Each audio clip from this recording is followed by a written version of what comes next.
BPSC 131 course from now onwards. So this BPSC 131 is about introduction to political theory.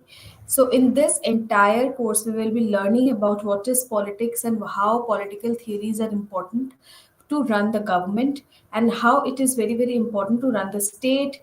And this will give us an insight that how many theories are there, how they are different from each other, and what are the theories that we should know to make a state very peaceful. So, in today's class, we will be talking about three units. We'll be discussing about unit one, that is what is politics.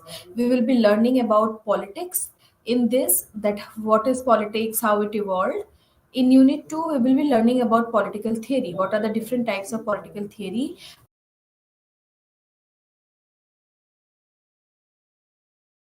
Three, we will be talking about liberty. So, in this part, we will be learning about what is liberty, what is freedom, and for today's class we will be covering these contents. That is, in what is politics part, we will be defining politics. We will be knowing about the study of politics. In this part also, we will be learning about what is the state. So here we will be talking about Ralph Miliband's views on state, various forms of states, the legitimate use of power. So in this part, we will be learning about all these three units and these three topics, and these are very very important. Next comes the what is political theory. So in this part, we will be understanding political theory and how political theory and other interrelated terms are often, they are considered to be same, but they are different. They have different meanings. So in this part, we will be knowing about them. We will be learning about them, that how it is different. The words, the terms are different from political theory. For example, political ideology. So how political ideology is different from political theory.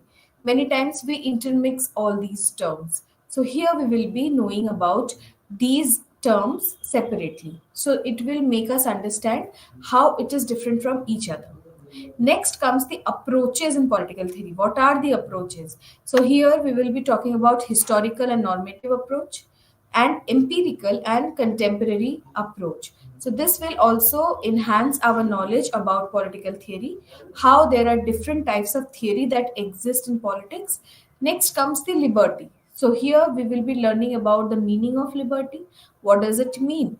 Next comes the distinction between the positive and negative liberty. And then in last, we will be learning about Isaiah Berlin's two concept of liberty. So this entire session will be very, very important, because all these three units are very important to understand, and it requires to be understood because it is the base. It will give you a proper base, basic understanding about what is politics. That is our main subject. So let's start. We will be starting with what is politics, and here we will be defining the politics and the study of politics. So, the term politics is derived from the Greek word polis, meaning both city and state. So we are often, say this word politics, politics. We should know from where this word originated. So this term politics is originated from Greece. It is a Greek word, polis, and from this word polis, it evolved into politics. So what does this polis mean? This polis mean both city and state. So this polis is the origination of the term politics. So what is the narrow view of politics? The narrow view of politics is that politics is rivalries of politicians in their struggle for power. So whenever we have heard news and read newspapers, we often see that it is a power, competition between the politicians. They want more power. Each and every politicians want more power, and for that they have rivalries between each other. So this is the narrow view, where politics is a rivalry of politicians in their struggle for power. But politics is a collective activity. what is the aim of politics and how what is politics in real? It is a collective activity where all people come together and take decisions. So politics is about power and how it is distributed. So politics talks about power, and who should get how much power is all about politics. So it is about power and how the power is distributed among various people. So, politics involves reconciling differences through discussions and persuasions. As in the second point, we have read that politics is a collective activity, collective in the sense where all people come together and they take decisions. So, this politics involves reconciling differences. There are so many people, and there bound to happen differences of opinion. And politics is, through discussions and persuasion, come to a particular point and reconcile the differences between all through discussions and persuasion. So suppose there is a group of people, they have different kind of ideas in them, they have different ideologies also. So what is politics? It is coming up of all those people into one particular decision regarding the welfare of the people. That is the aim. And how they come to that this position, they discuss and persuade between each other, they talk, they debate, and then they come to a particular point. So according to Shiveli, politics is working out rationally the best common solution to a common problem. So this is a very helpful, definition of politics that is given by Shivli. And here it is said that politics is working out rationally the best common solution to a common problem. So what is there? There is a common problem that is there in a particular society or an area. And what is politics? People come together, they think rationally, and they try to find out the best common solution after discussion and persuasion. So, this is what politics is all about. Now, let's talk about politics as a practical activity. So, politics difficult to define precisely. It is very difficult to define precisely what is politics. So, a crisp definition of politics is that one that fits just those things with instinctively we call political is impossible. So it is a term with varied uses and nuances. So politics has varied, uses and nuances. So it is very difficult to define it properly. So basically, politics is the activity by which groups reach binding collective decisions through attempting to reconcile differences among their members.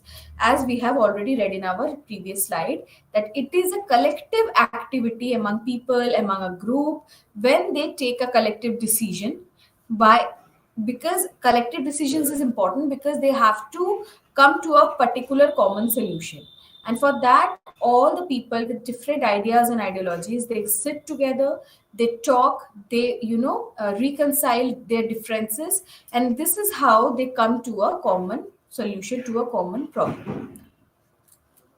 Now let's talk about nature of politics. Politics is a collective activity, you know that. So it is involving people who accept a common membership or at least acknowledge a shared fate. So here in politics, people have to accept that there is a common membership and they should acknowledge a shared field. So, politics presumes an initial diversity of views, if not about goals, then at least about means. So, suppose somebody wants to build a road in a particular village or particular area. So, everyone has different views to do that, the procedure through which that road will be built. So, goal is same, the to build the road, but their means must be different among people. So people a man A is having a separate idea to do that, there is a woman who has a separate concern for that. So people have different ideas, there is a diversity of ideas between people, but they have a common goal. Mostly they have a common goal, but to achieve that goal their means are different. And politics is the coming together of all the ideas, the diversified ideas, and then taking a common solution or a collective decision. after discussions. So, communication is therefore central to politics.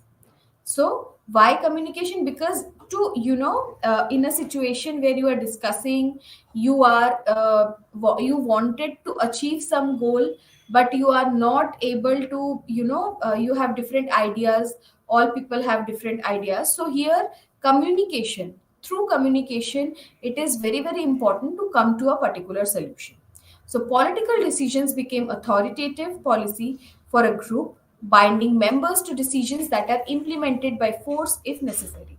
So this political decision became authoritative once taken for a group, and this is binding members to decisions that are implemented by force if necessary. So the necessity of politics arises from the collective character of human life. This is a very important line. You should note it down, that what is politics? It is the necessity of the politics arises from the collective character of human life. So whenever you are taking a collective decision, politics is bound to happen. So this is what this line means. Now let's continue by saying that politics, which is an inescapable feature of human condition. So we will be also knowing who said that. So Aristotle is the person who argued that man is by nature a political animal. This is a very very important quote by Aristotle, and many times it comes in exams also. So you please note it down, that it is Aristotle who said that man is by nature a political animal. So for him, people can only express their true nature as reasoning, virtuous beings through participation in a political community. Thus, politics consists in procedures for allowing a range of views to be expressed and then combined into an overall decision. So, what is politics? It is a procedure for allowing a range of views. There are so many diversified views to be expressed and then combined into an overall decision. All of the people can share their ideas, share their views, and then there will be a collective decision to be taken. So here Shively points out that political action may be interpreted as a way to work out rationally the best common solution to a common problem, or at least a way to work out a reasonable common solution. So this is what politics is all about. Now let's talk about Aristotle on politics. What Aristotle said.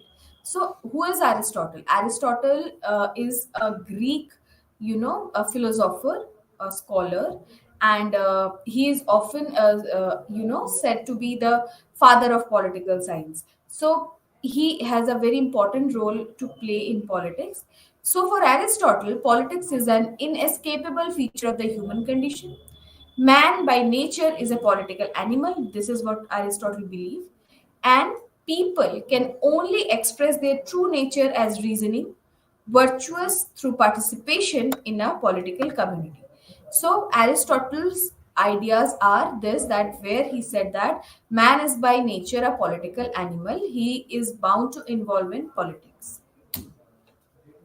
Now let's move forward from politics to the state. So here we should know that state is not same as the government. Why? That we'll be knowing about the elements of the states in our next slides. So do remember that whenever we are calling a state, it is not the government which is ruling in that state. State is different from government. Another is that the agreement of the individuals on the means whereby disputes are settled in forms of laws. So what is a state? It is an agreement that is signed and that is consented by individuals on the means where disputes are settled in the forms of law. So this is, suppose there is a society, people agreed, the individuals agreed upon to settle the disputes that is arising in their society to be settled by the laws that is created by the society. So state is a complex of various elements of which the government is only one. So whenever we are saying that state and governments are same, no. Government is only one element of state. State is something more to that. So that is why there is a difference between state and the government. So fastest state is controlled by a leader. This is also very important, that who is the leader of a state, whether it is a leader or a representative which is leading the state. So in a fascist state, the state is controlled by a leader. But in a liberal democratic state, there is a characterization that there should be a representative institution such as a parliament or independent judiciary who will be running the state. So this is the difference. In one hand there is a leader, on the other hand there is a representative body, representative institution, and that is how there is this difference between two states. Now let's talk about the elements of state. As I told you, government is only one element. Here you can see that state is formed by four elements together. The first and foremost element of the state is population.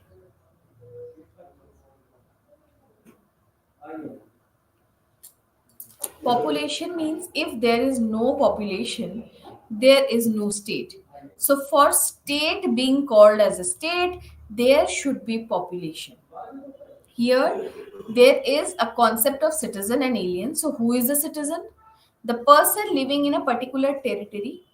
They have a shared history, they have a shared traditions, cultures and all. They are considered to be as citizens who are legal citizens of a particular state, whereas aliens are those who comes from a different state. So each state has its own territory, own boundaries, and they have some kind of commonality between them. So if in India there is some European is coming, we will be calling them alien because they are not the citizen of India. They come from a different state and they have a different culture, a different history. But here in India, people shared a common history. How there is people who they witnessed partition, they witnessed the freedom of India. So there is a difference between a citizen and an alien. Now, the second element of state is territory. Without a territory, a state cannot exist. So, in a territory, it is very, very important that the territory should be fixed. If the territory is not fixed, we can't call it as a state. For example, in India, there were so many princely states that exist before independence. So all these princely states were not, the boundaries were not fixed. When India was again the territory is being defined, there is always a fixed territory when we call it as a state. So this is a very important element. Next comes the government. So, government, as I told you, is an essential part, but it is only one element of a state. So, it is the government who run the state, and it has three branches: legislature, executive, and judiciary. In legislative part, decisions are in a parliament. They come together, they have varied views, they discuss together, and they come to a one solution, one particular rule. Executive's work is to implement that law or rule that is being decided in the legislature. What is the work of judiciary? Judiciary is the custodian of the constitution. Judiciary will ensure that whatever rules and regulations are being implemented by the executive is in the same the constitution of a particular country can you know support that. If any unconstitutional rule, regulations, laws are being implemented by the executive, judiciary has the power to consider it as null and void. So, judiciary is one who is the watchdog of what is going on in the government, and if the rules and regulations are as per the constitution or not. Next comes the sovereignty. So this sovereignty is most exclusive element of a state. And what does the sovereignty mean? Sovereignty means when all the decisions, both internal and external, of a state is taken by the people living in that state only. If any outsider is taking decisions on behalf of us, we are not sovereign at all. So, to know it more clearly, let me give you an example.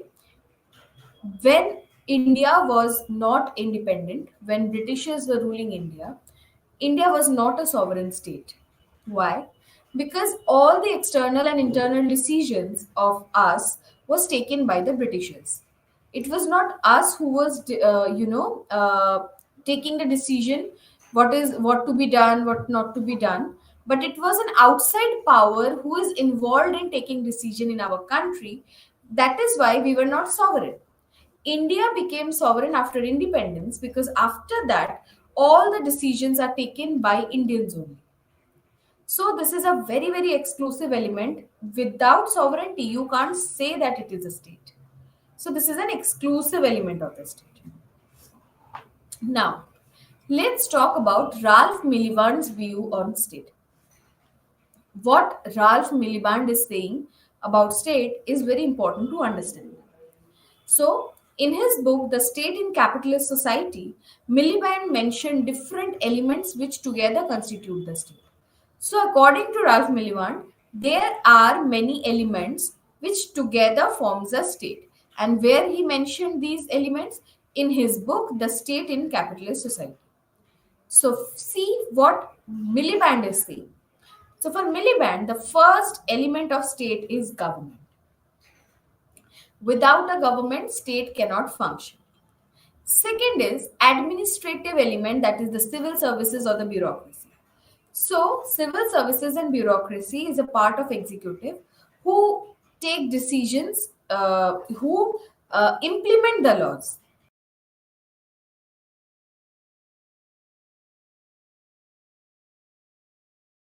Members of the cabinet. So it is very, very important part of the state because bureaucracy is something which works at the grassroots levels, which work with the executive power. So next comes the military and the police. So it is very, very important for a state to have a particular military power, and there should be police to, to secure the territory. Next comes judiciary. Judiciary is very, very crucial for a state to survive because, as I told you, judiciary's role is very, very essential. Next comes the local government. According to Ralph Miliband, there should be local government which will be, taking decisions at the local grassroots levels because they will be the person, whoever is in the local government, they will be knowing the needs and wants of the particular area locally. Next comes the last one is the representative assemblies and the parliament. So this parliament and representative assemblies are also very, very important part of state. So these are the six elements of Ralph Miliband's view on state. Now let's talk about various forms of state. There are many types of states. The modern nation state that arose after the Treaty of Westphalia was signed in 1648. So when does this state, the idea of this modern nation state started? It is after the signing of Treaty of Westphalia in the year 1648. Since Westphalia's treaty, we can say that there is an evolvement of the modern nation state. So, what are the various forms of state? The first is the liberal perspective. How liberals see a state. So, according to liberal perspective's early view, negative as it favored non-interference in individual matters. So, what liberals used to see earlier before 20th century, they believe that state should not interfere in the individual matters. That is why their view is called negative. During the 20th century, liberals changed their perspective and they said that welfare state which tries to reconcile individual liberty with social good. So it changed into a positive perspective where they said that welfare state is okay, and because they will be reconciling the individual liberty with social good. So this is how liberals changed their view from earlier times to the 20th century. So there is a shift. Next comes the Marxist perspective. How Marxist believes the state is.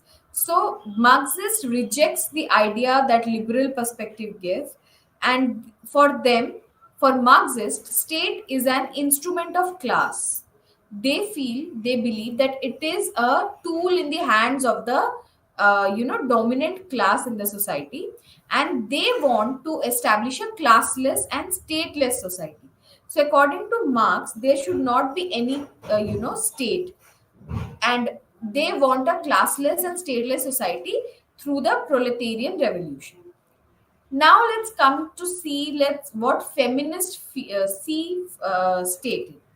So, according to liberal feminists, state can play a role in bringing equality among men and women. So, according to liberal feminists, state can play a role that to bring equality among men and women. But on the other hand, radical feminists see state as an instrument of power, and they blame state to be unequal distributor of labor. So this is two strands of feminism that see state differently. So these are the perspective through which there are various forms of state. Now let's talk about legitimation of power. So here we will be talking about Max Weber. So he describes three kinds of legitimation. First is traditional domination, where the holder of power can appeal to tradition and habit. Next is that authority has been vested personally or in their families. So when we can call that there is a traditional domination, when the people or the person in the position of authority is being vested the authority personally or in because of their family affiliation.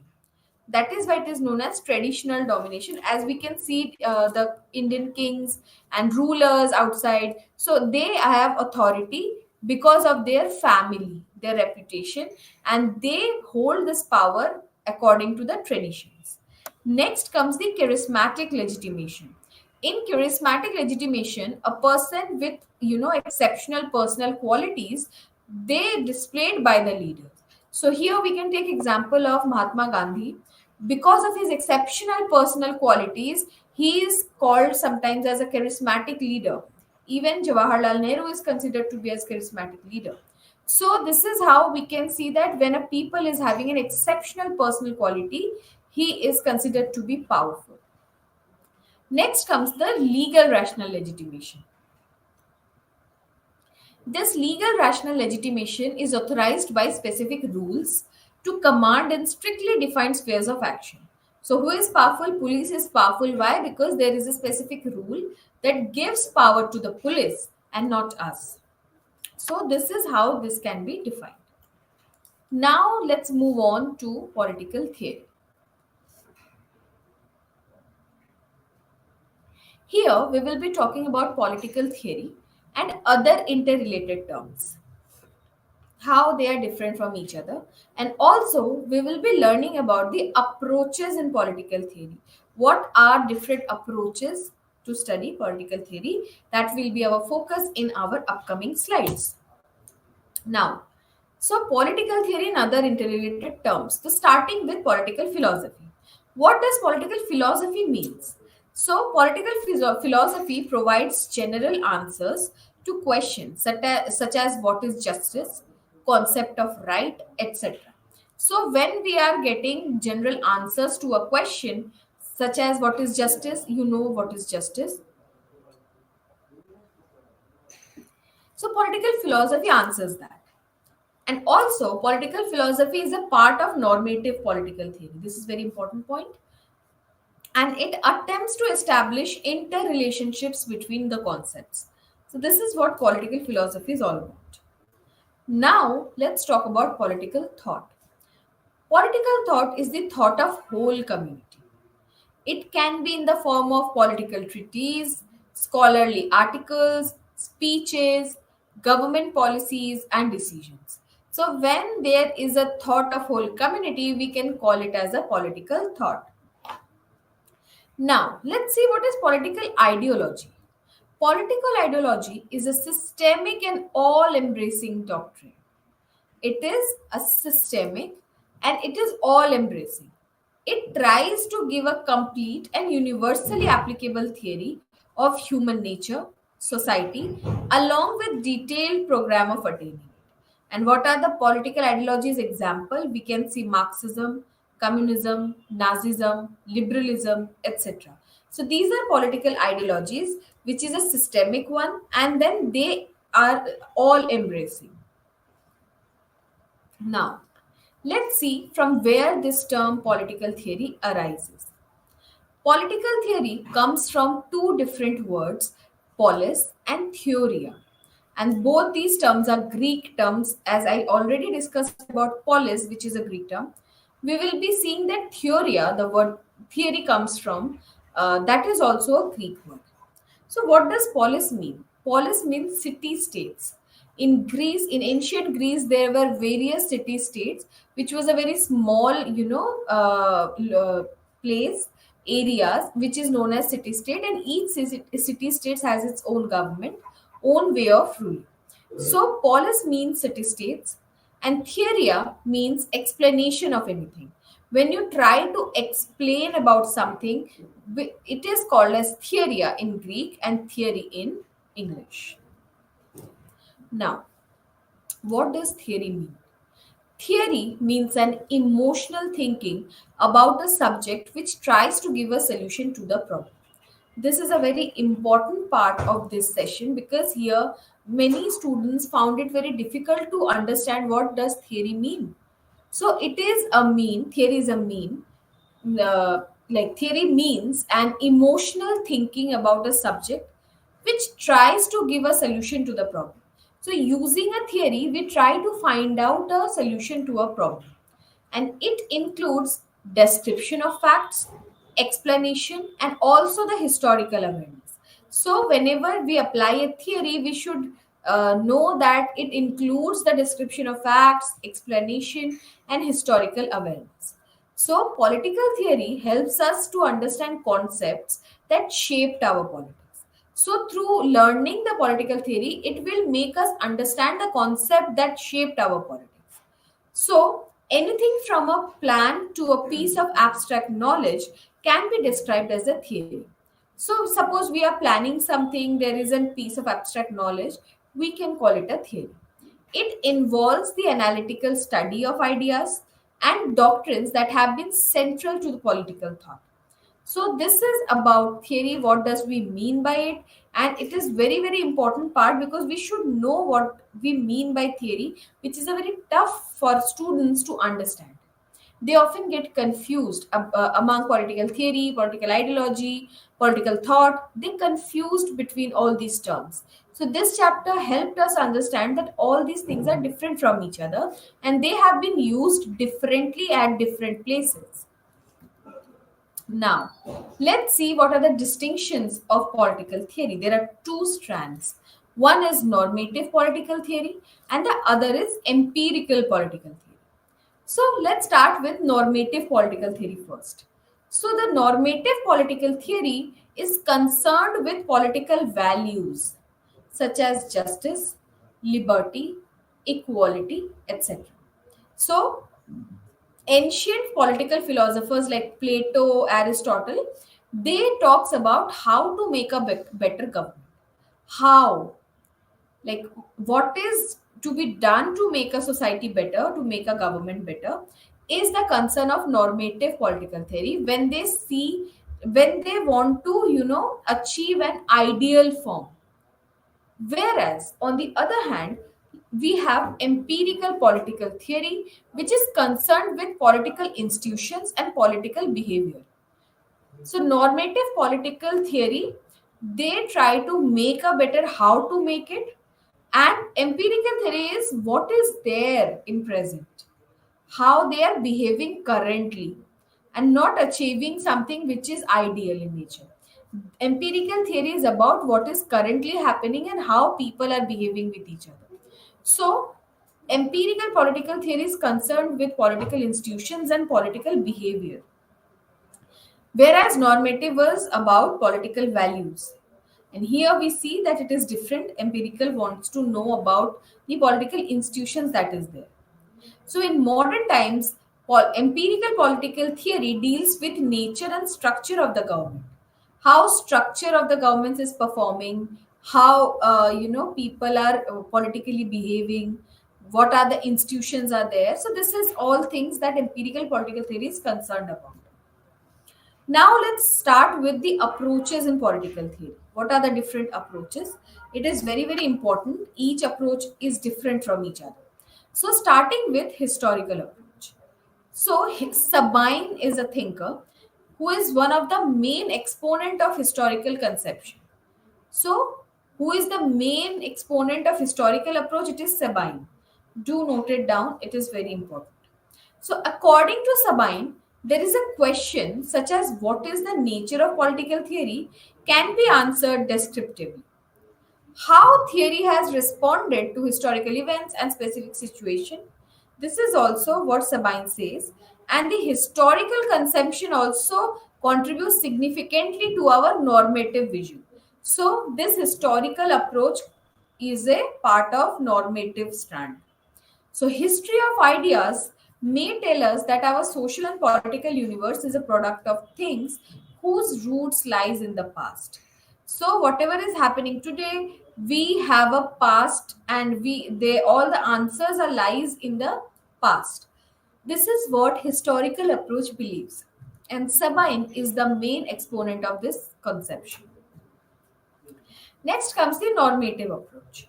So, normative theory is equal to philosophical theory and also known as ethical theory. Kindly underline and note it down that both the names are same. So, normative theory is equal to philosophical theory and also is equal to ethical theory.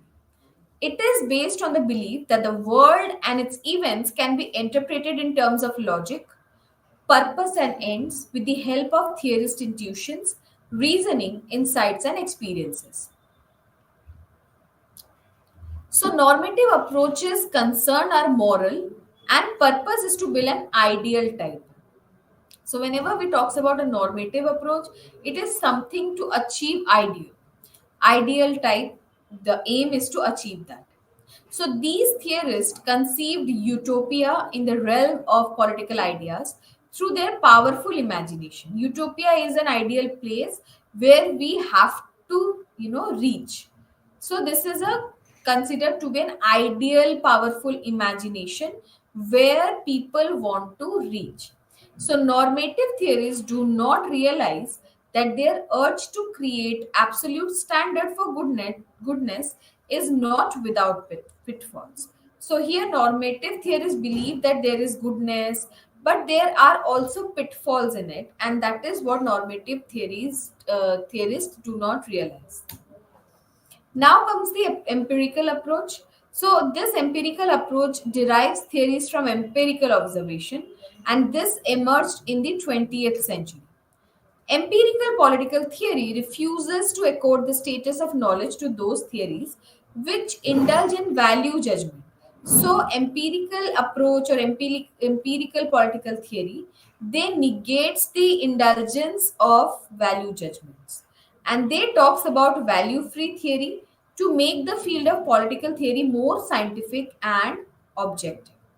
So, this empirical approach came to be known as positivism, which is based on the principle which could be empirically verified and proved.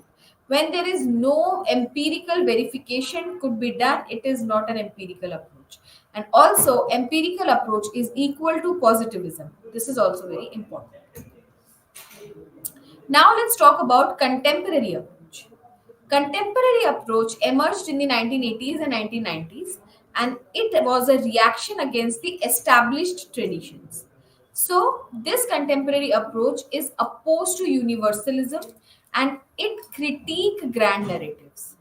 So, there is also post-positivism idea where it called value-free enterprises as useless and believe that political theory is an inherently normative which is supposed to offer prescription and a vision for the future. This is all about contemporary approach. Now, let's move on to the concepts. And what is our first concept that we are going to learn here? It is about liberty. This is also a very, very important chapter. All the chapters in this course is very important because these are the basics that you have to know to move ahead, to know political science much more better. So now we will be talking about the political concept, that is liberty, which is in unit 3. Let's talk about the meaning of liberty. So liberty is one of the core concept and a fundamental democratic value. So wherever there is democracy, liberty is bound to be there. Without liberty, democracy cannot function properly. Democracy cannot be guaranteed properly. So this is one of the core concept, and this is very very fundamental for a democracy to run. So, this is a very important chapter that you have to know very clearly. So, it is most commonly understood as absence of restraints. So, whenever we talk about liberty, so we think that there should be an absence of restraint. Somebody should not stop us from doing something is our liberty. This is a common understanding. This liberties concept emerged in modern Europe with the establishment of new socio-economic and political relationships. So, from where does this liberty, idea approach? It is from the modern Europe. The notion was the idea of a rational individual who is capable of taking reasoned decisions. So, what is the core, concept of liberty is that every individual is rational and he or she should take reasoned decision which is good for them. So individual required freedom from all kinds of social, political and economic constraints. So whichever political, social or economic constraints are there in a person, we can't say that the person is free. So liberty is about freedom from all these constraints. We can say that a person is considered to be free when his or her actions or choices are not hindered by those of another. So whenever I want to do something and nobody is stopping me, I will, I will be free. I have liberty. This is what liberty is about. Now, liberty has two different, strands. One is negative liberty, and the other is a positive liberty. So we need to understand what this negative and positive means. Negative liberty is not something which is very negative, and we always there is a concern that negative word is something which stops us from doing something. But no, liberty has a negative aspect and a positive aspect, and both of them are important, and they are not against each other. So let's start with negative liberty. Let's understand what negative liberty means. Negative liberty is about an absence. Absence of something. So absence of what? Any obstacle. When you are not, you are not said, or you are not, there is an absence of obstacle in your life and in your work, you can say that you have negative liberty. So one of the best example of negative liberty is that a bird in a cage. A bird in a cage lacks negative liberty to fly. How? Let's understand. A bird can fly, but there is an absence. Absence of what? An obstacle. So there is an absence of there is obstacles also. So bird in a cage can fly, but obstacle is the cage. So that is why it lacks negative liberty to fly. Now let's come to the positive liberty. Positive liberty is about presence of something. And what is that? Capacity. So in the first example, the bird in a cage, you can see that there is an obstacle, that is cage, and if there is no cage or the absence of cage is there, a bird has negative liberty to fly. But because there is a cage, there is no absence of obstacle for a bird. That is why she lacks negative liberty to fly. Now, positive liberty is all about presence of something, the capacity. And here we take example of a penguin. A penguin is not in a cage. he or she is totally free, but it lacks, capacity to fly. That is why a penguin lacks positive liberty to fly. So if there is a presence of the capacity penguin, she can fly. But here, a penguin is not has that capacity to fly in the air. So that is why it lacks positive liberty. So this is the difference between negative and positive liberty. Again, I am explaining that a bird in a cage, if there is no obstacle in front of the bird, suppose the bird is not in a cage, then she is having negative liberty. But when a penguin is not in a cage but still can't fly because it doesn't have the capacity to fly, the penguin is not having any positive liberty. So this is the difference. To understand it more, properly, let's see what is negative versus positive liberty all about. So starting with negative liberty. Negative liberty is all about absence of restraints or absence of external constraints. So if somebody is stopping you doing something, you don't have negative liberty. So there should not be any kind of constraint to you from doing anything. Law is seen as the main obstacle to freedom. So suppose you want to do something, but law is stopping you. That means you are lacking negative liberty because there is something which is stopping you. There is a constraint. There is a restraint. And if there is no constraint, you can say that you have liberty. So negative liberty believes that everyone knows his or her own interest best.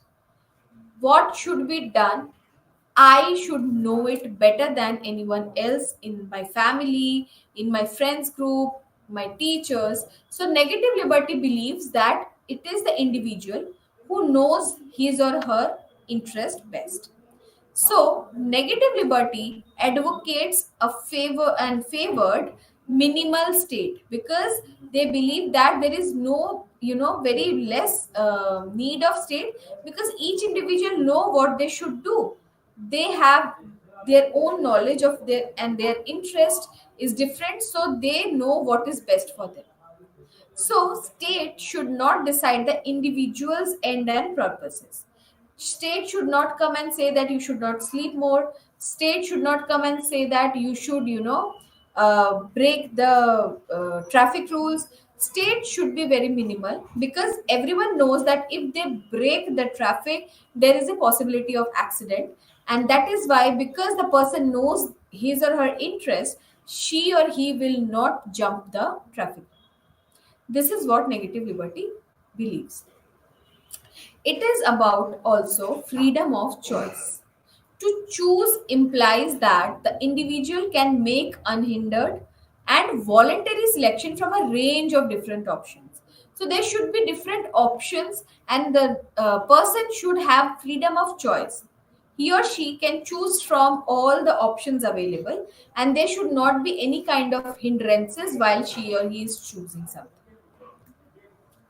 Now, let's talk about negative versus positive liberties, another part that is positive liberty.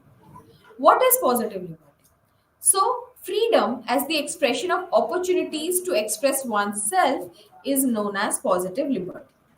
T.H. Green is one of the first liberal who embraced positive notion. So, who started this? Who identified this notion of positive liberty? It is the T.H. Green. Do note it down. So, according to T.H. Green, freedom is the ability of people to make the most and best of themselves. They Green believe that freedom has the ability of people to make the most of best of themselves. Now let's see the two concepts of liberty according to Isaiah Berlin. Isaiah Berlin also talked about two concepts of liberty, that is negative and positive liberty. And according to Isaiah Berlin's concept, let's see what Isaiah Berlin wants to say.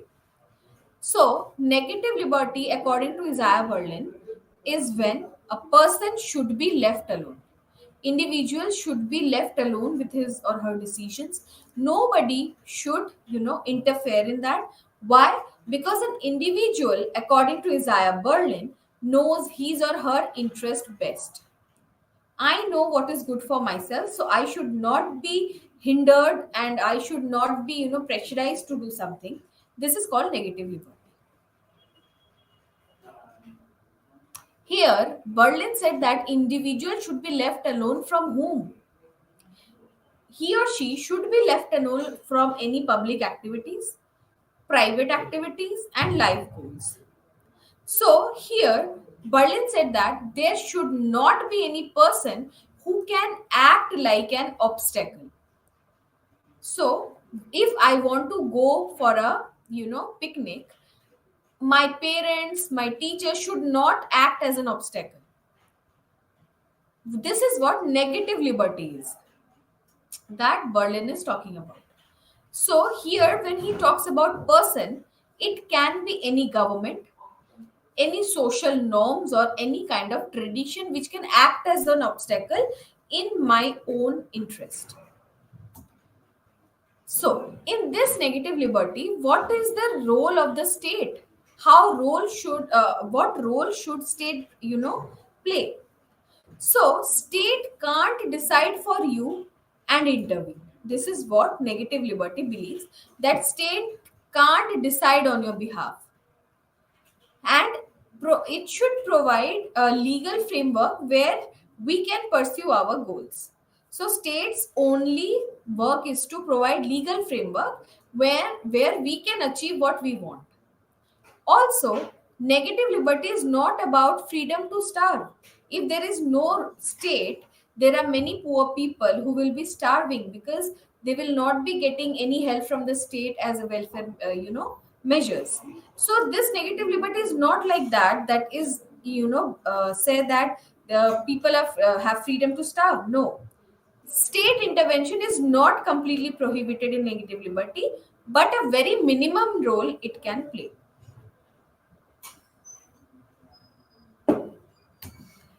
Now let's talk about positive liberty.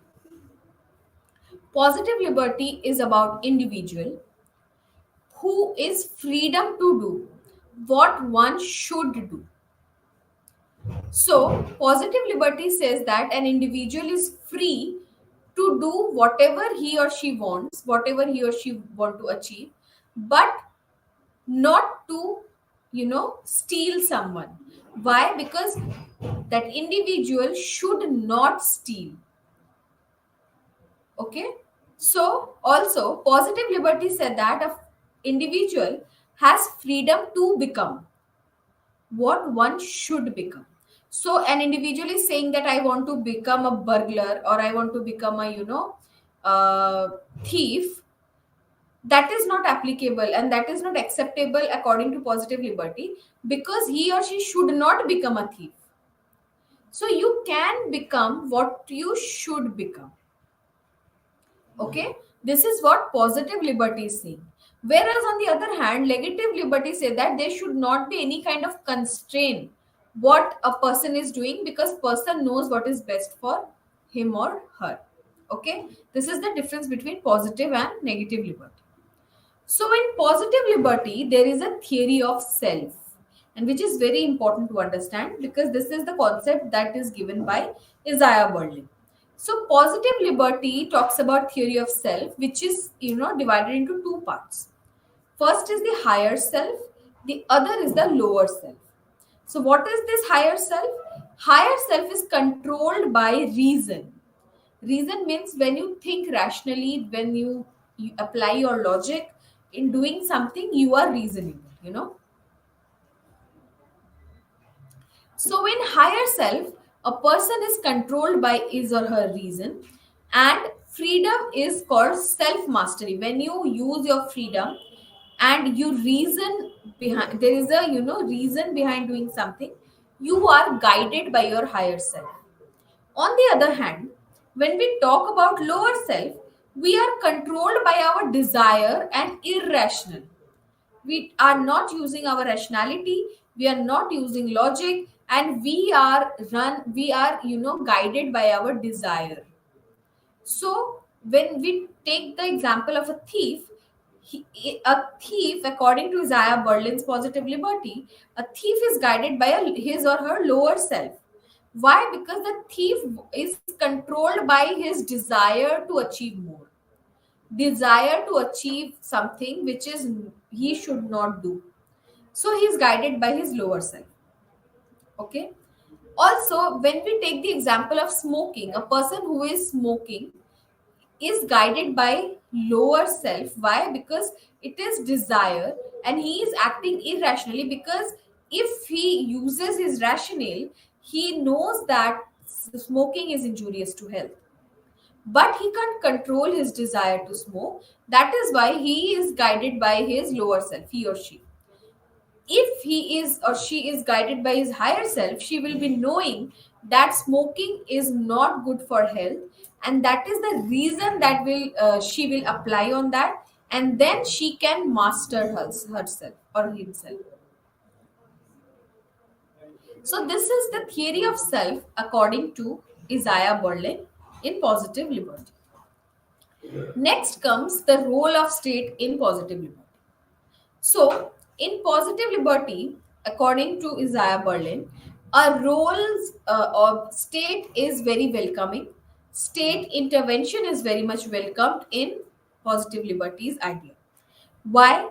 Because when you are not controlled by your higher self, state should intervene.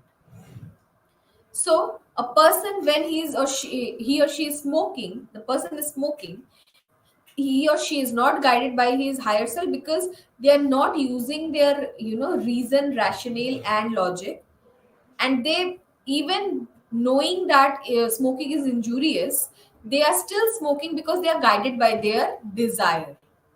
So when people are doing these kinds of things, state intervention is welcomed in positive liberty's role of state. Why? Because intervention increases liberty. How? If state stopped someone smoking or stopped someone drinking, and there is a there is hindrances in smoking and drinking, it increases the liberty of the person, because otherwise, because of heavy drinking and heavy smoking, it can be very very difficult for him to survive for more years. And that is why stopping someone doing something is increasing his or her liberty to do more things. So, when a person and when a population is not guided by their higher self, positive liberties of Isaiah Berlin says that state intervention is welcome. State can play its role, and state can take action against them. So, this is all about our today's session, where we have read about three units that are so much important to understand political theory. So, initially, we started with politics. What is politics? How it evolved? It evolved from the word polis, that was a Greek word. Aristotle gave its own, definition of polis and politics. So, we understand what politics mean. There is definition by Shively, where there is saying that when you come together, you take a collective decision and find out a common solution from a common problem through discussion and persuasion is called politics. So this is what we have learned in our first part, where we also saw that how politics is a very very important thing, and how there is different strands also. So in second part, we have learned about approaches and the interrelated terms that we often mix with each other. So this is a very common problem, very common issue that comes with the students of political science, that they don't understand what is political thought, how it is different from political philosophy, how it is different from political theory. So this second chapter which we have covered today was a very very important chapter, because that gives us a definition, that gives and it helps us understand how one is different from the other. The concepts are different, and we often use these as interchangeable. So this is very important chapter that we have done today. Second part of the chapter was about the approaches. what are the approaches of political theory? There are few, different strands to understand the political theory. We learned about normative theory, which talks about what should be done, what ought to be, and how to achieve a imaginary place which is very ideal. Empirical talks about what is happening in the current scenario, how institutions are behaving, what is the political behavior of the people living in that part. So it is about what is there, and it talks about observation, facts, and all. In the next part, we have learned about liberty, where we see that what is liberty. The idea came from Western Europe, and this liberty has, positive and negative two aspects. And also we have learned that how Isaiah Berlin tried to define both positive and negative liberty, where we have also learned what is the difference, what is the theory of self, how positive and negative liberty talks about the role of the state, and etc. So, in the next class, we will be talking about equality and justice. With this, I end today's lecture. Thank you.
All I'm doctor Krishna, academic counsellor in sociology. ఈరోజు మనము BSOE 144 reading ethnographics అనే book నుంచి unit number 2 colonial ethnography అనే lesson గురించి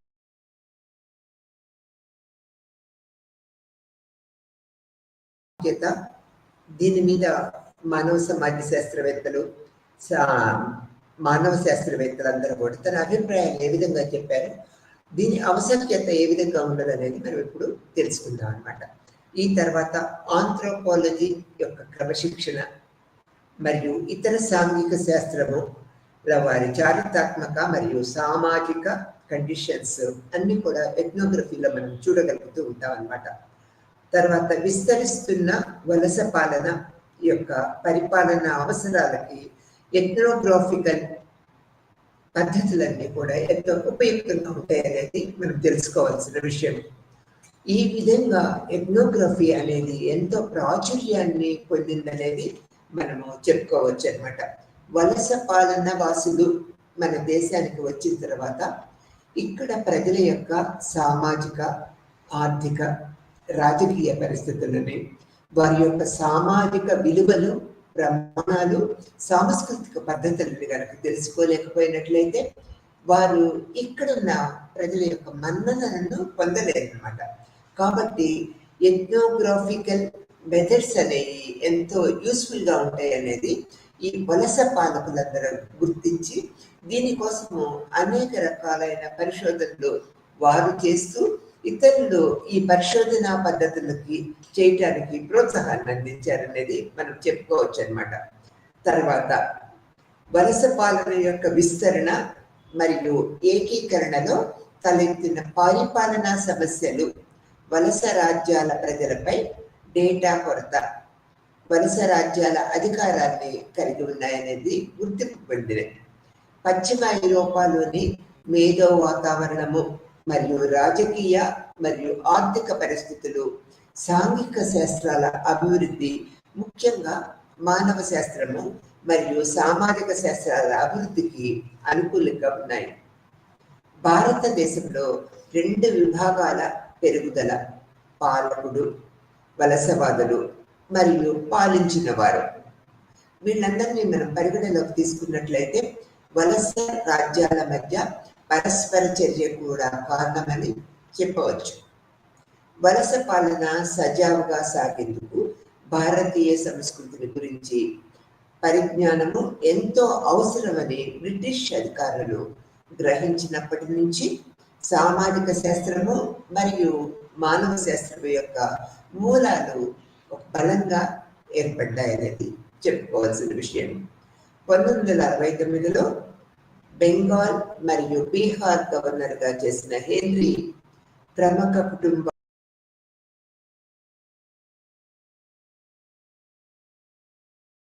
సమాచారాన్ని సేకరించవలసిన అవసరము ఎంతో ఉన్నదనేది గుర్తించారనమాట.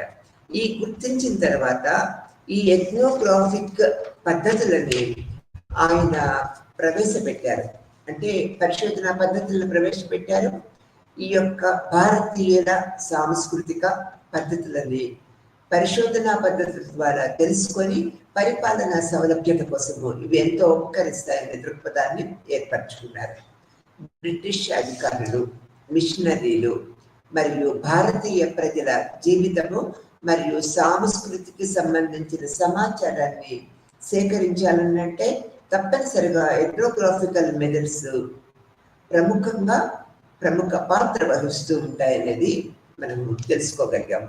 పరిణామ సిద్ధాంతంపై సేకరించిన డేటా ఐరోపాయేతరుల ఆలోచనలు మరియు నేపథ్యాన్ని మనకి అందించగలుగుతూ ఉంటుంది అన్నమాట.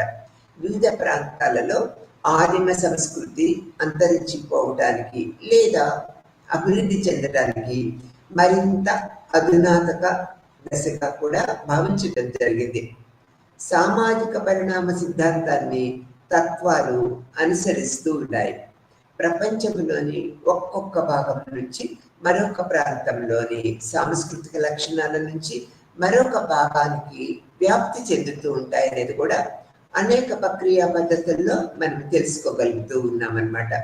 తర్వాత స్థానిక జనాభాలో ఫంక్షనలిజం, తర్వాత పరిశీలన మరియు ఫీల్డ్ వర్క్తో ఇతరుల డాక్యుమెంట్ చేయటానికి ప్రధాన సాంకేతికతగా మారిపోయింది. ఇక్కడ ఈ యూనిట్లో వలసవాద యుగము నుంచి ఇప్పటి వరకు ఎథ్నోగ్రఫీ అభివృద్ధిని మనము తెలుసుకోగలుగుతాము. భారతదేశము ఎంతో చారిత్రాత్మకంగా ఉందో మనందరికీ తెలిసిన విషయమే. సామాజిక స్థానిక పండితుల యొక్క ఈ క్లాసిక్ రచనలు, ఈ ఎథ్నోగ్రఫీ రచనలు మార్గాన్ని సుగమం చేసింది మరియు భవిష్యత్ కోసము నేపథ్యాన్ని అందించింది అందని మనము చెప్పుకోవాల్సిన విషయం.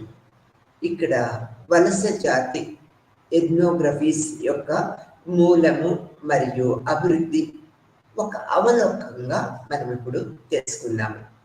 మైసూరులోని ఫ్రెంచ్ మిషనరీ అప్కే అనే అతను ప్రజల జీవితాలు, ఆచారాలు మరియు ఆచారాల గురించి వ్రాశారు.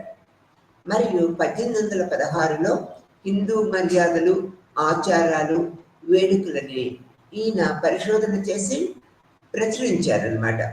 ఈ ప్రారంభ రచనలు క్రమబద్ధమైన ప్రయత్నాలు బ్రిటిష్ అధికారులు, మిషనరీలు మరియు పండితులు వలస రాజ్యాలను డాక్యుమెంట్ చేయడానికి చేపట్టారు.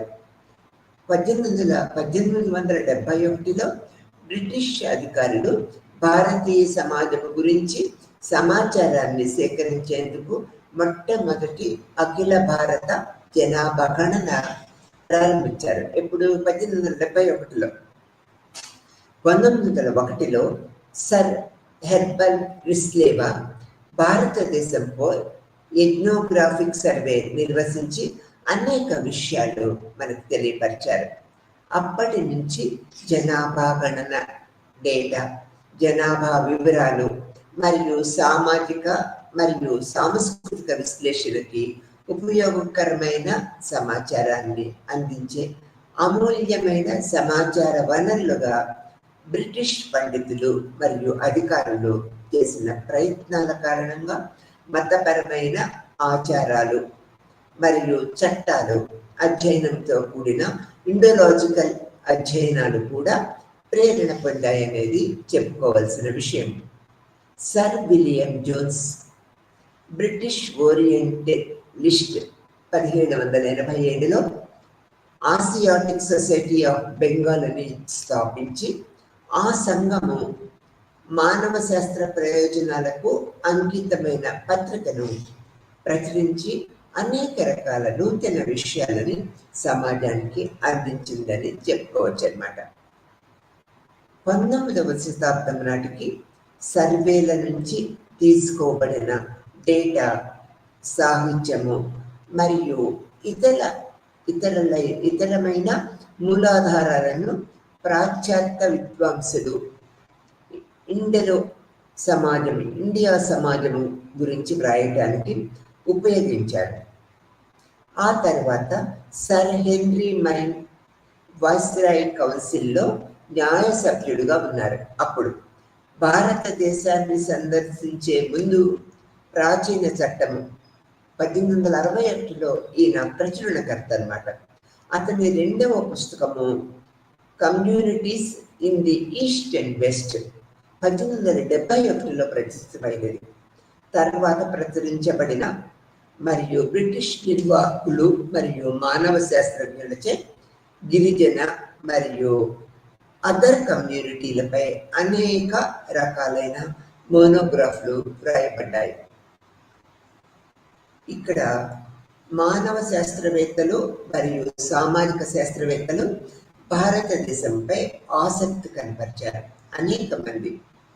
మరియు ఇంటెన్సిటివ్ ఫీల్డ్ వర్క్ తర్వాత అధ్యయనాన్ని చేయడానికి ప్రయత్నించారు అనేక మంది సామాజిక శాస్త్రవేత్తలు అండ్ మానవ శాస్త్రవేత్తలు.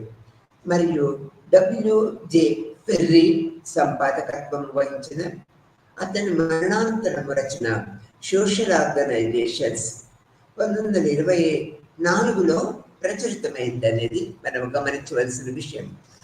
ఇలా అనేక మంది సామాజిక శాస్త్రవేత్తలు, అనేక మంది ప్రముఖమైన మానవ శాస్త్రవేత్తలు ఎథ్నోగ్రాఫికల్ మెథడ్స్ని తెలుసుకోవడానికి, సామాజిక సాంస్కృతిక పద్ధతులను తెలుసుకోవడానికి నిరంతరము అనేక పరిశోధనలు చేశారనేది మనం చెప్పుకోవచ్చు అన్నమాట. విద్యార్థులకు జిఎస్ ముర్రే మరియు కేపీ చటోపాధ్యాయ భారతదేశంలో మానవ శాస్త్రము మరియు సామాజిక శాస్త్రము అభివృద్ధిలో ముఖ్య పాత్ర పోషించారనేది మనము చెప్పక తప్పదు.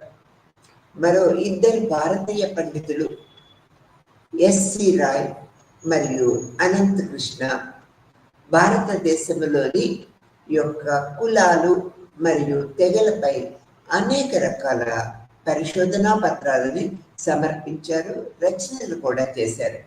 రాయ్ బీహార్లోని అనేక తెగలపై మోనోగ్రాఫ్లను రాశారు. అతని పుస్తకము caste, race and religion in India 1934లో ప్రసిద్ధ రచనగా పేర్కొంది. 1920 నాటికి మైసూర్, కలకత్తా, బొంబాయి, లక్నోలలో వివిధ రాష్ట్ర విశ్వవిద్యాలయాల్లో కొన్ని విభాగాలు ఉద్భవించాయి. మరియు మానవ శాస్త్రవేత్తలు మరియు సామాజిక శాస్త్రవేత్తలు మరింత ఎక్కువ ఎథ్నోగ్రాఫిక్ అధ్యయనాలను నిర్వహించటము ప్రారంభించారు. మరియు 1950 నాటికి 2 విభాగాల అధ్యయనము వృత్తిపరంగా మారిందనేది మనం చెప్పుకోవాల్సిన విషయం. వలస రాజ్యాల కాలంలో భారతదేశంలో సోషియాలజీ మరియు ఆంథ్రోపాలజీ అధికార విభాగాలుగా అభివృద్ధి చేయటము మరియు వృద్ధి చేయటం గురించి ఈ సంక్లిష్ట పరిచయంతో మనము ఇప్పుడు కొన్ని ముఖ్యమైన పండితులు మరియు సామాజిక శాస్త్రాలను వారి సహకారం గురించి ఎలా మరియు ఏ రకమైన ఎథ్నోగ్రాఫికల్ చేయబడ్డాయో చూడగలుగుతాం. అయితే క్రమశిక్షణ ఎలా అభివృద్ధి చెందిందో మరియు ప్రతి దశలో ఏ ప్రధాన జాతి శాస్త్రాలు వచ్చాయో వివిధ దశలను మనము తెలుసుకోవాల్సిన విషయము ఆవశ్యకత ఉన్నది. మొదటిగా మనము నిర్మాణ దశను మనం తీసుకున్నట్లయితే 1774 నుంచి 1919 వరకు ఈ నిర్మాణ దశను మనం పరిశీలించినట్లయితే మంజూదార్ ఈ దశలో 1911లో మంజూదార్ యొక్క దశ ముగిసిందని చెప్పుకోవచ్చు. కానీ విద్యార్థికి ఈ దశ 1920 వరకు విస్తరించింది. ఈ దశ తెగలు మరియు ఇతర వర్గాలపై ఎథ్నోగ్రాఫిక్ అధ్యయనాలను తెలియపరిచింది. ఆచారాలు మరియు నమ్మకాలు, సాంప్రదాయాలు మరియు కుల సంఘాలు మరియు సామాజిక జీవితంపై మోనోగ్రాఫ్లు అనేక రకాలుగా రూపొందించబడ్డాయి. ఈ కాలంలో తెగలపై చాలా రచనలు వివిధ సామాజిక శాస్త్రవేత్తలు, వివిధ మానవ శాస్త్రవేత్తలు ఎన్నో రచనలు చేశారు.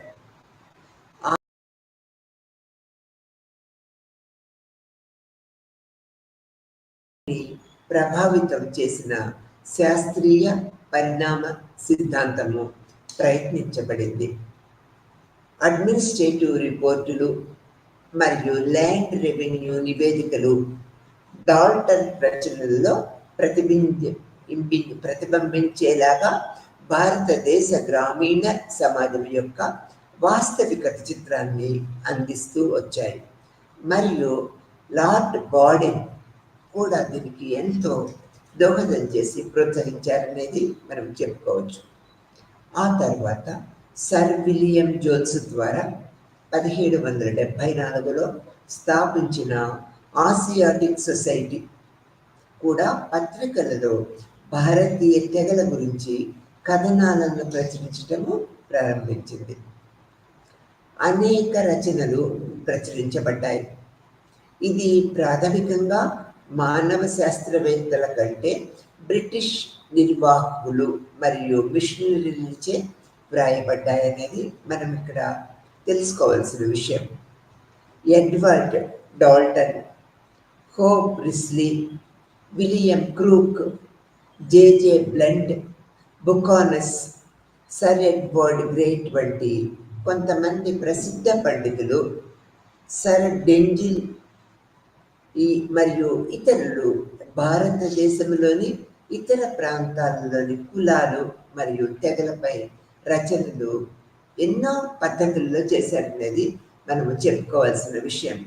ఆంథ్రోపాలజికల్ సొసైటీ ఆఫ్ బాంబే వారు 1886లో మొదటి పత్రికని ప్రచురించారు మరియు అనేక రకాలైన మానవ శాస్త్ర అధ్యయనాలను ఈ యొక్క సొసైటీ ఆఫ్ బాంబే ద్వారా ప్రారంభించారు.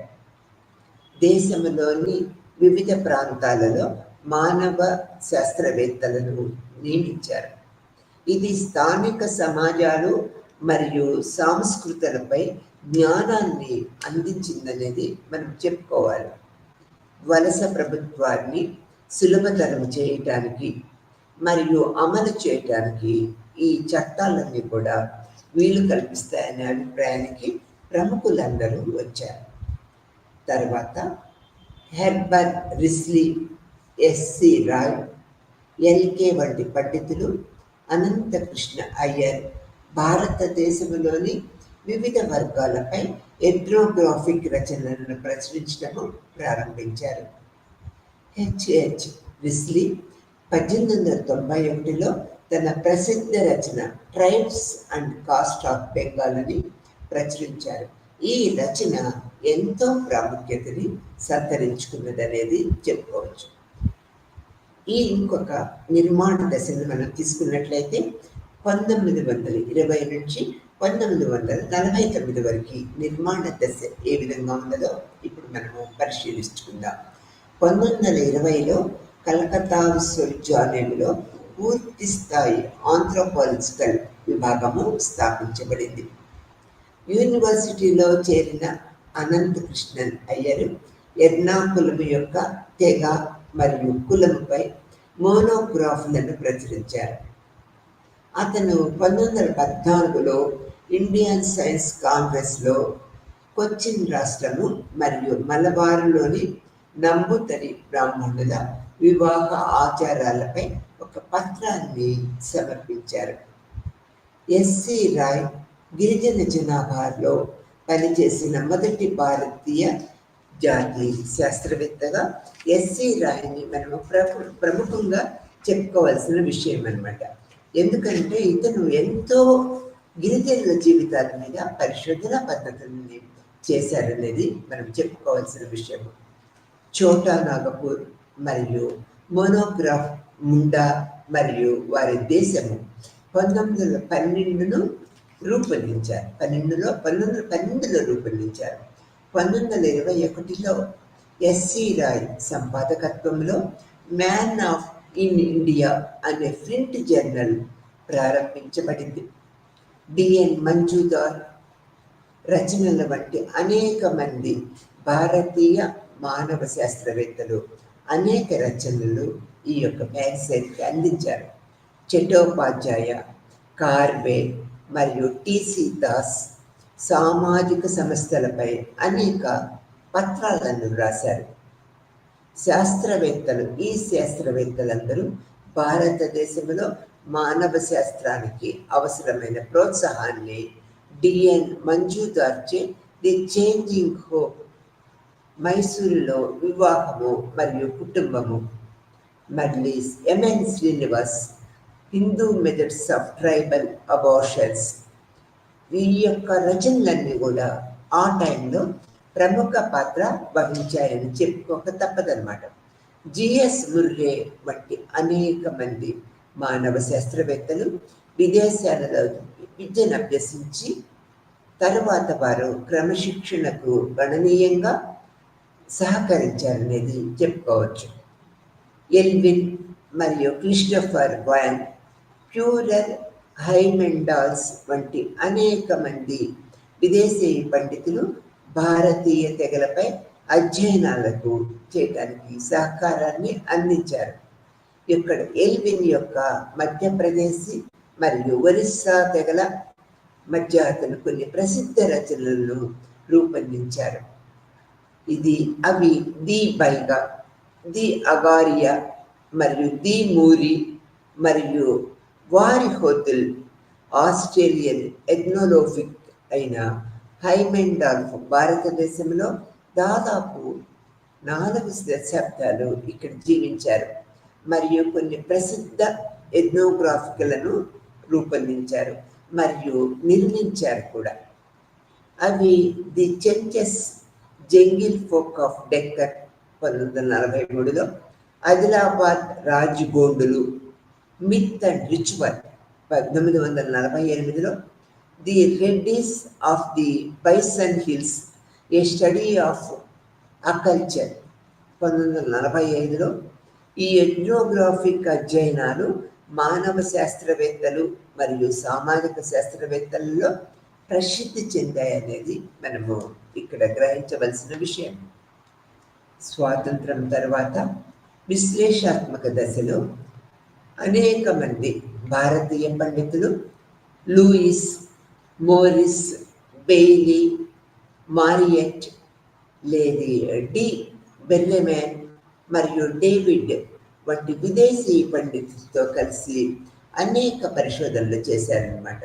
మరియు భారతీయ గ్రామాలపై వీళ్ళందరూ కూడా ఫీల్డ్ వర్క్ నిర్వహించారు. తరువాత వివరణాత్మక గిరిజన అధ్యాయాల నుంచి గ్రామ మరియు కుల అధ్యాయాలపై విశ్లేషణాత్మకమైన అధ్యయనాలను ప్రాధాన్యత మారటంతో ఒక మార్పు అనేది మనం ఇక్కడ చూడగలుగుతూ ఉంటాం. భారతీయ మరియు విదేశీయ పండితులచే గ్రామ అధ్యయనాలపై పెద్ద సంఖ్యలో మోనోగ్రాఫ్లను ప్రచురించబడ్డాయి.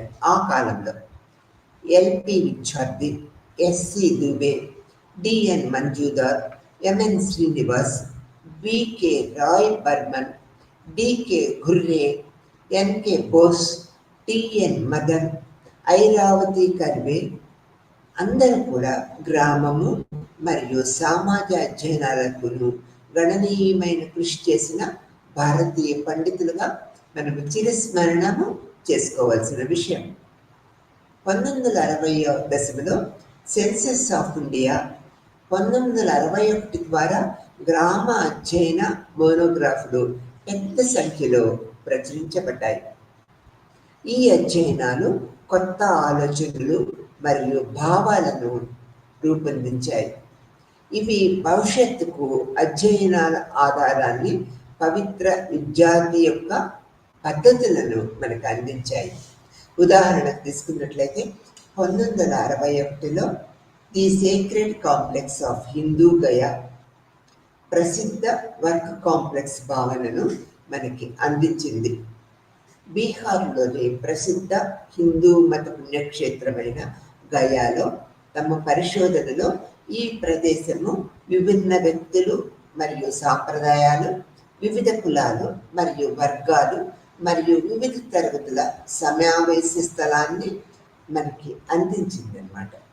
పవిత్ర భౌగోళిక, పవిత్ర ప్రదర్శనల సమితి మరియు పవిత్ర నిపుణుల సమూహము కలిపి పవిత్ర సముదాయాన్ని ఏర్పరిచాయనేది మనం చెప్పుకోవచ్చు. భారతదేశంలోని సాధారణ సమాజాల సాంప్రదాయ, తీర్థయాత్ర మరియు మతపరమైన స్థలాలను అధ్యయనం చేయటంలో ఈ భావనలు చాలా ప్రాచుర్యాన్ని పొందాయి. అదేవిధంగా ఎంఎన్ శ్రీనివాస్ ప్రసిద్ధ పుస్తకము social change in modern India 1966లో సంస్కృతీకరణ భావనను అభివృద్ధి చేసిందనేది చెప్పక తప్పదన్నమాట. తక్కువ కులము లేదా తెగ, ఉన్నత కులాల ఆచారాలు, భావజాలము మరియు జీవన శైలి ఎలా తీసుకుంటుందో ఈ భావన మనకు విపులీకరిస్తూ ఉంటుంది. అంటే దిగువ కులాల ప్రజలు తమ ఆర్థిక మరియు రాజకీయ స్థితిని మెరుగుపరుచుకోవడానికి ఉన్నత లేదా 2 సార్లు జన్మించిన కులాల ప్రజలకు అనుసరిస్తూ ఉంటాయి. సమాజము అతను ఉత్తరప్రదేశ్లోని చమర్లు, పంజాబ్లోని రామ్ మరియాలు, బీహార్లోని ఉరాన్లు, మధ్యప్రదేశ్లోని గోండాలని వీరు ఉదాహరణగా మనకి చూపించారనమాట. ఈ విధమైన పద్ధతుల్లో అనేక రకాల పండితులు ఈ మానవ సమాజ శాస్త్రం మీద అనేక రకాల పరిశోధనలు నిరంతరము నిర్వహిస్తూ ఉన్నారు. ప్రస్తుత మూల్యాంకన దశ అంటే 1990 నుంచి medical anthropology, business anthropology, environmental anthropology, gender anthropology, psychological anthropology మరియు టూరిజం ఆంథ్రోపాలజీ అని కొత్త ఉపరంగాలతో భారతీయ మానవ శాస్త్రము అభివృద్ధికి దారితీసింది.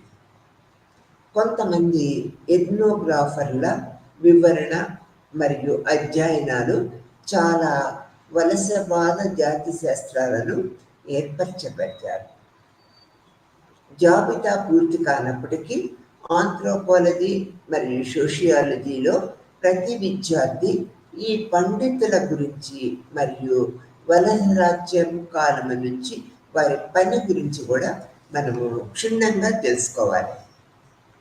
ఇప్పుడు మనము కలోనియల్ ఇండియాలో ఎథ్నోగ్రాఫిక్ ఎంక్వైరీ, కొంతమంది ప్రసిద్ధ వ్యక్తులు మరియు వారి భావనలు ఎలా ఉన్నాయో తెలుసుకుందాం.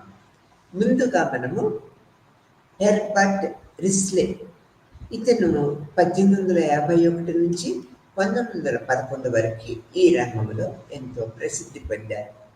రిస్లీ వలస రాజ్యాల భారతదేశంలోని ప్రముఖ మానవ శాస్త్రగా పేరు పొందారు. 1910లో రాయల్ ఆంథ్రోపాలజికల్ ఇన్స్టిట్యూట్ ప్రెసిడెంట్గా ఆయన అధికార మానవ శాస్త్రగా ఏర్పడ్డారు. అతని పని ప్రధానంగా ప్రభుత్వం తరపున తీసుకోబడింది అంతా కూడా. అతను విలియం క్రూక్ మరియు సర్ బెంజిల్తో కలిసి విక్టోరియన్ కాలం చివరిలో భారతీయ ఎథ్నోగ్రఫీ మరియు ఆంథ్రోపాలజికల్ని ఎంతో అభివృద్ధి చేశారనేది చెప్పక తప్పదు. అధికారిక మానవ శాస్త్రం యొక్క ఉద్దేశము శాస్త్రీయ విజ్ఞానాలకు దోహదం చేయటము మరియు బ్రిటిష్ పాలనను బలోపేతం చేయటము మరియు మెరుగుపరచటము. భారతీయ సమాజము బ్రిటిషర్లు చూసినట్లుగా ఒక సాంప్రదాయ సమాజము ఆధునిక యూరోపియన్ సమాజానికి విరుద్ధమైన ఇతర సమాజాల ప్రత్యేక మత సంఘాలతో రూపొందించబడిందనేది గ్రహించారు. కులాల అంచున ఉన్న గిరిజన జనాభాతో ఒక ప్రత్యేకమైన సామాజిక సమూహము 1871 నుంచి 1272లో ప్రారంభమై దశాబ్దాల జనాభా గణనలో భారతదేశం యొక్క క్రమబద్ధమైన మానవ శాస్త్ర అభివృద్ధి చెందిందనేది మనం చెప్పుకోవాలి. మరియు ఈ మార్గదర్శకులు తరువాత కొన్ని దశాబ్దాలలో జనాభా గణన సర్వేలను నిర్దేశించారనేది కూడా మనం తెలుసుకోవాల్సిన విషయం. ఈ ప్రక్రియా పద్ధతుల్లో ఎథ్నోగ్రాఫికల్ మెథడ్ని ఈ హెర్బర్ట్ రిస్లీ ఎంతో ప్రముఖ పాత్ర వహించి మన యొక్క గిరిజన తెగల యొక్క పద్ధతులని మనకి సమాజానికి అనేక రూపాలలో తెలియపరచాలనేది మనం ఏర్పరచుకుంటూ ఉన్నాం. ఈ విధమైన గిరిజన తెగల యొక్క సామాజిక సాంస్కృతిక పద్ధతుల ద్వారా మనకి అనేక నూతన విషయాలు హెర్బర్ట్ రిస్లే తెలియపరిచారు. తర్వాత జనాభా గణనలు, కుల వ్యవస్థ, శ్రమ విభజన, పరిణామం యొక్క ఉత్పత్తి అనే సైద్ధాంతిక వాదాన్ని మనకి రిస్లే అందించారు. ఉదాహరణకు తీసుకున్నట్లయితే 1881 జనాభా లెక్కల ప్రకారము ఈ యొక్క పద్ధతులనేవి కూడా మనకు అన్నీ కూడా కొట్టవచ్చినట్లుగా కనిపిస్తూ ఉంటాయన్నమాట. ఈ పద్ధతుల వల్ల గిరిజన తెగల యొక్క ప్రామాణిక జీవిత విధానాలు, వాళ్ళ యొక్క విలువలు, నమ్మకాలు, సంప్రదాయాలు మనకి ఎంతో పద్ధతిగా తెలుసుకోగలిగాము అన్నమాట. రిస్లే దీనికి ఎంతో పరిశోధనా పత్రాలను పరిశోధన విషయాలను సామాజిక పరంగా తెలియపరిచారు. ఒక సూపరింటెండెంట్గా మరియు వలస రాజ్యాల భారతీయ సమాజానికి వారి వృత్తి ఆధారంగా పంజాబ్ కులాలు మరియు తెగల గురించి తన ఎథ్నోగ్రాఫిక్ సర్వేలో కులము, పంజాబ్కు వర్గీకరించబడిన కులాలు, ప్రిస్లే యొక్క క్లాసిక్ రచన ది పీపుల్స్ ఆఫ్ ఇండియాలో కూడా నమోదు చేయబడింది. ఇది మనకి ఎంతో విలువైన సమాచారాన్ని అందించగలుగుతుంది అనేది చెప్పుకోవచ్చు అనమాట. తర్వాత రిస్లే ఇంతకుముందు 1891లో the tribes and caste of Bengal అనే ప్రచురణ గ్రంథంలో తన అభిప్రాయాలను కూలంకషంగా తెలియపరిచారు అనేది కూడా మనం ఇంతకు ముందు కూడా తెలుసుకున్నాం అనమాట. తర్వాత 1901లో అతను జనాభా లెక్కల కోసము భారత సెన్సస్ కమిషనర్ కూడా అయ్యారు. మరియు భారతీయ కులాలు మరియు తెగల యొక్క సమాచారాన్ని విపులంగా సేకరించారు. మరియు తరువాత 1901లో జనాభా లెక్కలపై తన అభిప్రాయాన్ని అనేక రూపాల్లో సృష్టీకరించారనేది కూడా మనం చెప్పుకోవచ్చు. ఇది కమిషన్ యొక్క విస్తరించిన పీపుల్స్ రిపోర్ట్ అనేది కూడా ప్రచురించారు. అతను భారతదేశం యొక్క మూలము, సంస్కరణలు, అతని చారిత్రాత్మక పద్ధతులతో పాటు అనేక విషయాలను మనకి ఈ యొక్క భారతీయ తెగల యొక్క సాంస్కృతిక నమ్మకాలు, విలువలు, ప్రమాణబద్ధమైన జీవిత విధానాన్ని మనకి అనేక మార్గాలలో పరిశోధనా పత్రాలలో మనకు వివరించారనేది చెప్పక తప్పదన్నమాట. ఇటువంటి విలువైన సమాచారము 1901లో ప్రిస్లే జనాభా గణాంకాలతో పాటు మనకి ఆ లెక్కలతో పాటు బేస్ చేసుకొని మనకి వివరించారనేది చెప్పక తప్పదన్నమాట. తర్వాత జాతి కంటే కుల వ్యవస్థలను అర్థం చేసుకోవటానికి వృత్తిపరమైన ప్రమాణాలు చాలా సమగ్రమైన సూచికలను అందించాయనేది ప్రిస్లే అభిప్రాయపడ్డారు.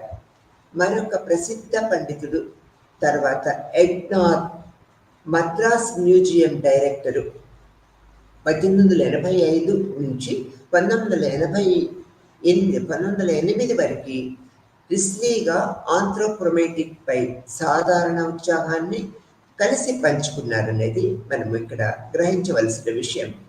తర్వాత భారతదేశంలోని కులాలు మరియు తెగల గురించి భౌతిక జీవ సంబంధ సమాచారాన్ని కూడా వీరు ఎంతో చక్కగా సేకరించారనేది చెప్పుకోవచ్చు. అతను the caste and tribes of southern India 1907లో 7 వాల్యూములను రచనలను మనకి సమాజానికి అందించి ప్రచురించారు. ఇందులో అక్షర క్రమములో జాబితా చేయబడిన 300 కంటే ఎక్కువ కుల సమూహాలను ఇతను కేటగిరైజేషన్ చేశారు. దానివల్ల అసలు ఇన్ని కులాలు ఉన్నాయా అనేది మన సమాజానికి, ఇతర మానవ శాస్త్రవేత్తలకి, సామాజిక శాస్త్రవేత్తలకి ఒక గుర్తింపును తెచ్చారనేది చెప్పుకోవచ్చు అనమాట. ఇక్కడ కథలు, మూల కథలు, బంధుత్వము, తర్వాత బంధుత్వ నిర్మాణము, వివాహము మరియు అంత్యక్రియల ఆచారాలు వివరణ, వృత్తిపరమైన ప్రొఫైల్స్, భౌతిక సంస్కృతి మరియు ఆంథ్రోమెట్రిక్ కొలతలు, కలోనియల్ అడ్మినిస్ట్రేటర్లు, పోలీసులు మరియు రెవెన్యూ అధికారులు, జిల్లా మెజిస్ట్రేట్స్ మరియు ఆర్మీ రిక్రూటర్ల కోసము సులభతరమైన సూచనలు పనిని టెక్స్ట్ రూపొందించారు. ఈ దశాబ్ద జనాభా గణనకు వాస్తవాలను అందించటంలో మాత్రమే కాకుండా భారతదేశ నిర్మాణం యొక్క ప్రాథమిక యూనిట్గా కులాన్ని స్థాపించడంలో కూడా అత్యంత కీలకమైన పాత్రను రిస్లే పోషించారనేది మనం చెప్పుకోక తప్పదనమాట.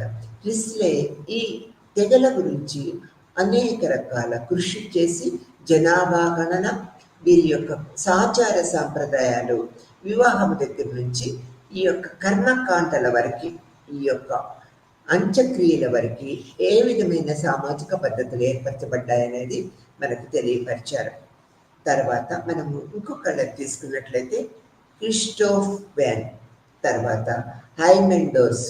వీళ్ళు క్రిస్టోఫర్ వ్యాన్ హైమెండోస్ ఒక ఆస్ట్రేలియన్ జాతి శాస్త్రవేత్తగా మనము చెప్పుకోవాలి.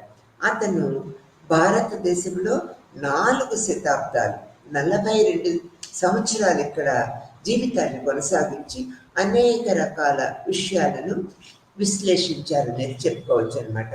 గిరిజన వర్గాల సామాజిక మరియు సాంస్కృతిక జీవితంపై డేటాను సేకరించడానికి విస్తృతమైన ఫీల్డ్ వర్క్ చేశారు ఈ క్రిస్టోఫర్ వ్యాన్ అనే అతను. తర్వాత ప్రారంభంలో అతను నాగా హిల్స్లో పనిచేశారు మరియు 1938లో ది నేకెడ్ నాగాస్ అనే ట్రావెల్ లాగ్ను ప్రచురించారు. తర్వాత అతను వేట, సేకరణ, సమాజంపై ఆంధ్రప్రదేశ్ చెంచులను అధ్యయనం చేశారు.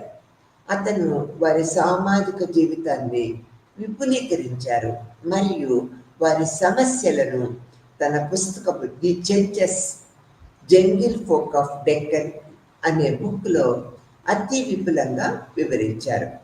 అతని రచనలు the Raj Gondis of Adilabad, myth and ritual 1948లో ప్రచురితమై ఎంతో పేరు ప్రఖ్యాతలని సంపాదించుకున్నదని చెప్పుకోవచ్చు అన్నమాట.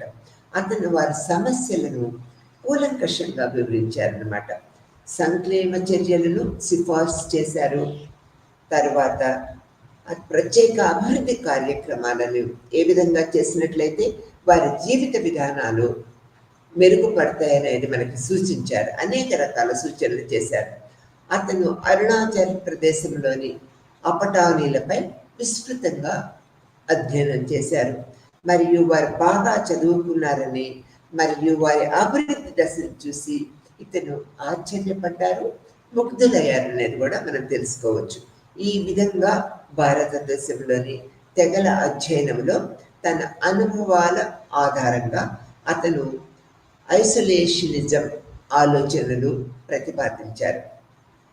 కష్టతరమైన భూభాగంలో నివసించినందుకు ఒంటరిగా ఉన్న అపటానీలను సంప్రదించలేనందున వారు ప్రధాన భూభాగం నుంచి ప్రజలతో పరిచయము ఉన్న అనేక తెగల కంటే మెరుగ్గా అభివృద్ధి చెందారని ఆయన మనకు విస్తృతంగా చెప్పగలిగారు. బయట వ్యక్తులతో వారి పరస్పర చర్యలు రాష్ట్రము నిరోధించాలని లేదా నియంత్రించాలని సూచించారన్నమాట. గిరిజనులను ఒంటరిగా వదిలి స్వతంత్రముగా అభివృద్ధి చెందటానికి అనుమతించాలని ఆయన మార్గనిర్దేశకాలను రూపొందించారు. ఆదిమవాసీలు ఎదుర్కొంటున్న ప్రధాన సమస్య అడవులపై వారి హక్కులను కాలరాయటము. వారిని అతనిని ఈ యొక్క క్రిస్టోఫ్ వ్యాన్ని ఎంతో కలిచివేసింది, ఎంతో మానసిక వేదనకు గురి చేసింది అనేది ఈయన తన అభిప్రాయాలను చెప్పారనమాట. ఆర్థిక జీవితము,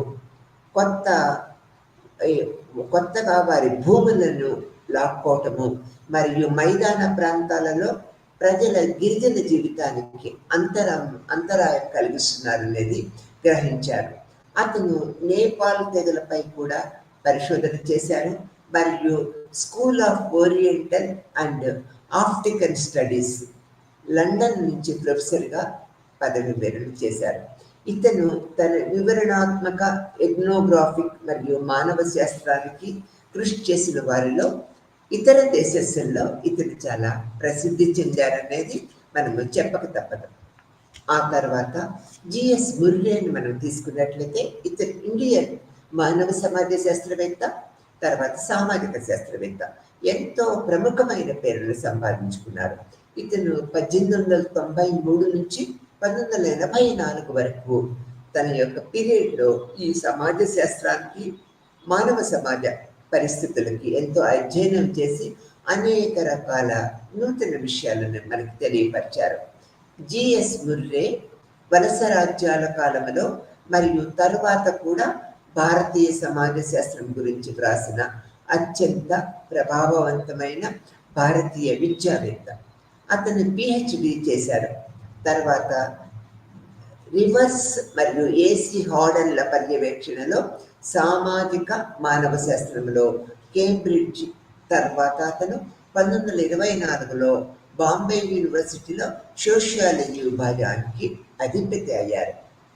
అతని ప్రసిద్ధ రచనలు caste and race in India, ఇది మొదట 1932లో ప్రచురించి ఎంతో ప్రాచుర్యాన్ని పొందిందనేది చెప్పుకోవాల్సిన విషయం. ఇది కుల వ్యవస్థ యొక్క 6 ముఖ్యమైన లక్షణాలను వివరించింది. సమాజ విభజన, సోపానుక్రమము, పరిమితులు, ఆహారము మరియు సామాజిక సంభోగము, పౌర మరియు మతపరమైన వైకల్యాలు మరియు వివిధ విభాగాల ప్రత్యేక అధికారాలను విడమర్చి మనకి ఎంతో విపులంగా చెప్పారు. వృత్తుల ఎంపిక లేకపోవటము మరియు వివాహంపై పరిమితులు, గుర్రే సాహిత్య మూలాలను సర్వే చేసిన తర్వాత కులము యొక్క జాతి మూలాలు మరియు ఆంథ్రోమెట్రిక్ పద్ధతులు మరియు డేటా ఉపయోగించడం గురించి రిస్లే యొక్క వాదనలను విశ్లేషించడానికి కూడా ఆందోళన చెందారు జిఎస్ గుర్రే. కులము యొక్క జాతి మూలాల గురించి రిస్లే అభిప్రాయాన్ని అతను నిశితంగా విమర్శించారు. లేబుల్ మరియు పావురాల హోల్స్పై వలస రాజ్య ప్రభుత్వానికి ఉన్న మక్కువ కుల వ్యవస్థ యొక్క స్పష్టీకరణకి దారితీసిందని అభిప్రాయాన్ని వ్యక్తపరిచారు. ఇది మొదట్లో దేశీయ పాలనలో చాలా ద్రవముగా ఉందని ఆయన విమర్శించారు. ఇది కుర్రే యొక్క అభిప్రాయ ప్రకటన. తర్వాత గ్లాస్ మేకర్ ఎల్విన్, ఇతన్ని 1902 నుంచి 1964 వరకు ఇతని యొక్క పరిశోధన పద్ధతులు ఏ విధంగా ప్రభావితం చేసినాయో ఇప్పుడు చేసుకుందాం. వెర్రియర్ ఎల్విన్ మానవ సమాజ శాస్త్రవేత్తగా మారి ఒక క్రైస్తవ మిషనరీ ప్రధానముగా ఎంచుకొని తన ఫీల్డ్ వర్క్ చేశారు. ఎందుకంటే అతను తన భూమిని పారద్రోలిన మరియు దోపిడీకి గురైన ఆదివాసీ దుస్థితిని గురించి ఎంతో ఆందోళన చెందారు. అతను దాదాపు 3 దశాబ్దాల పాటు భారతీయ గిరిజనుల గురించి మానవ శాస్త్ర అధ్యయనాలు చేస్తూ కాలాన్ని వెళ్ళబుచ్చారు. మరియు మధ్యలో భారతదేశంలోని ఒరిస్సా మరియు మధ్యప్రదేశ్లోని బైగాస్ మరియు గోండులతో తన రచనలు చేసి ప్రసిద్ధి చెందారు. అతను ఈశాన్య రాష్ట్రాల గిరిజనులపై కూడా పనిచేశారు. ముఖ్యంగా నార్త్ ఈస్ట్ ఫ్రాంటియర్ ఏజెన్సీ 1932లో గోండు గిరిజనుల మధ్య సామాజిక సేవను ఇతను ప్రారంభించారు. అతను గణనీయమైన ఎథ్నోగ్రాఫిక్ డేటాను రూపొందించారు. ఇది ఎంతో విలువైనదిగా మనం ఇప్పటికి కూడా చెప్పుకుంటూ ఉంటాం. అత్యంత ఫలవంతమైన రచనలతో ఇతను ఒకడు. తర్వాత ఎల్విన్ గిరిజన కళ మరియు సంస్కృతి, వారి సంగీతము మరియు నృత్యము, వారి దుస్తులు మరియు ఆభరణాలు మరియు వారి నమ్మకాలు, విలువల గురించి విపులంగా తెలియపరిచారు. హిందూ మతము మరియు క్రైస్తవ మతాల ప్రభావంతో కనుమరుగవుతుందనేది, గిరిజన సంస్కృతి కనుమరుగవుతుందనేది ఇతను ఎల్విన్ భావించారనమాట. తన పుస్తకాలు, కరపత్రాలు, వార్తాపత్రికలు, పత్రిక కథనాల ద్వారా గిరిజనుల యొక్క స్థితిగతులపై జాతీయ నాయకులకి అవగాహన కల్పించడంతో పాటు గిరిజనులు కూడా వారి హక్కులపై అవగాహన కల్పించారు. అంటే తన వ్యాసాల ద్వారా జాతీయ నాయకులకి వీరి యొక్క ప్రాబ్లమ్స్ తెలియపరచడంతో పాటు నిరంతరము గిరిజనులతో కలిసి నివసిస్తూ వారి హక్కులను గురించి వారికి అర్థమయ్యే రీతిలో అనేక విధాల వారికి తెలియపరిచారనమాట. ఈ యొక్క రూపకల్పన చేశారనేది చెప్తూ ఉంటాం. భారతీయ తెగల గురించి ఆయనకున్న జ్ఞానాన్ని గుర్తించటము మన యొక్క ప్రముఖ విధిగా చెప్పుకోవచ్చు. 1945లో anthropological survey of India deputy డైరెక్టర్గా పనిచేశారు. తర్వాత ప్రధానమంత్రి జవహర్లాల్ నెహ్రూ ఆయనకి ఈశాన్య భారతదేశంలోని గిరిజన వ్యవహార సలహాదారుడుగా నియమించి ఒక ప్రత్యేక గౌరవాన్ని నెహ్రూ ఇతనికి ఏర్పరిచారు.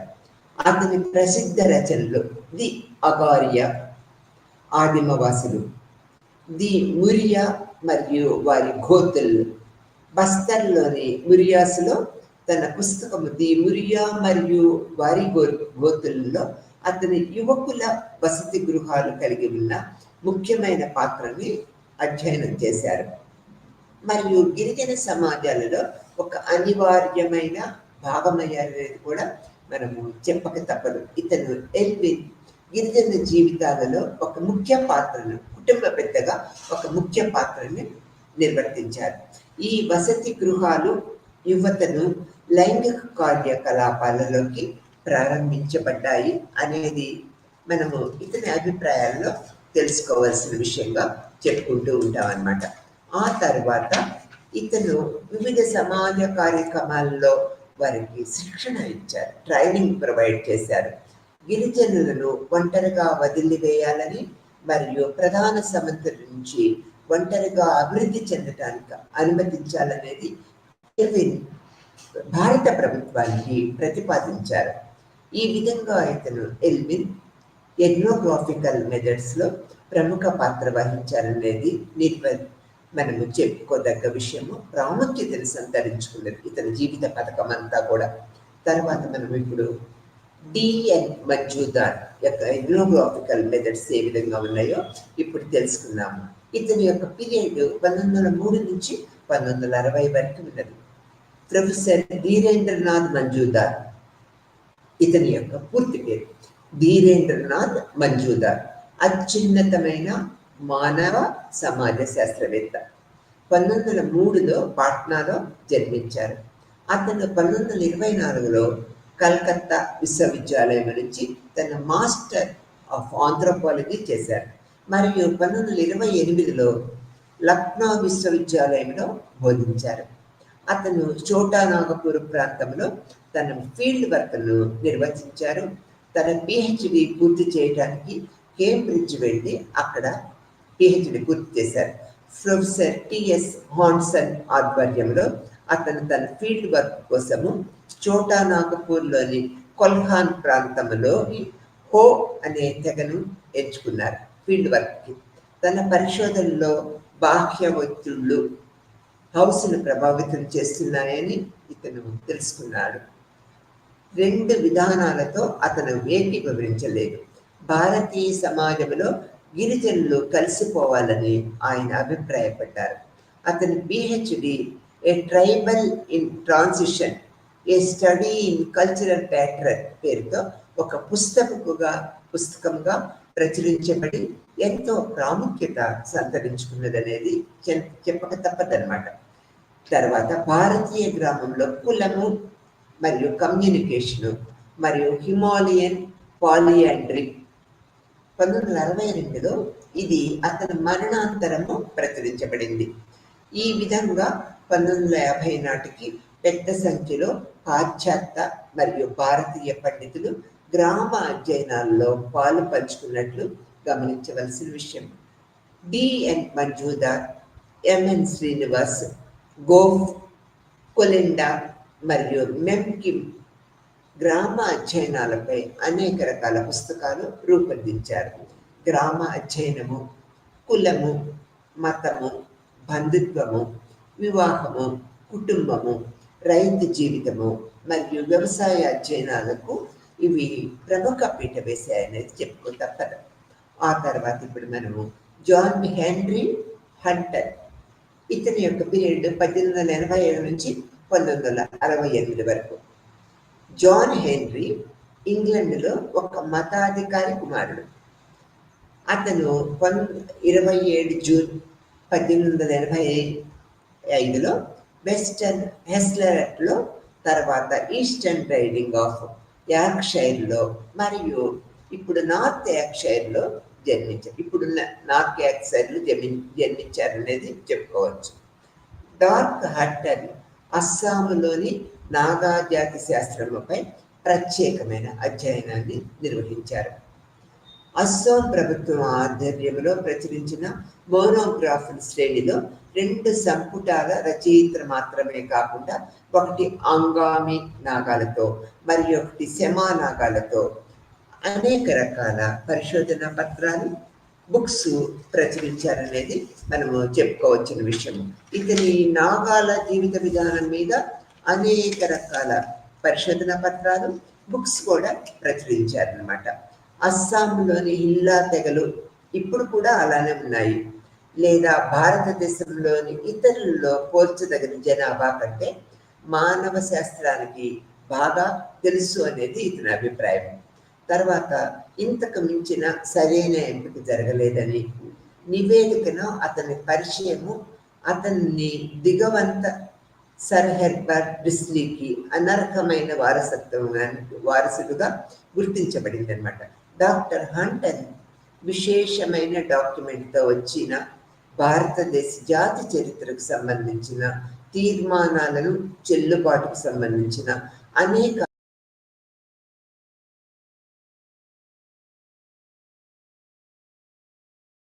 ఇష్టమైన విస్తృతను చూపించడాన్ని మనము తిరస్కరించలేము.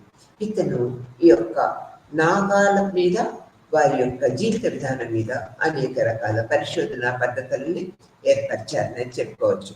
ఇక్కడ మనము ఆ తర్వాత 1960 యొక్క పద్ధతులను మనం తెలుసుకున్నాము.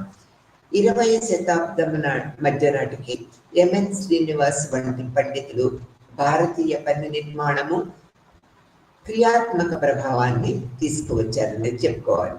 దక్షిణ భారతదేశంలోని కూర్గులలో మతము మరియు సమాజంపై అతను చేసిన కృషి ఒక ఉదాహరణగా మనం చెప్పుకోక తప్పదు.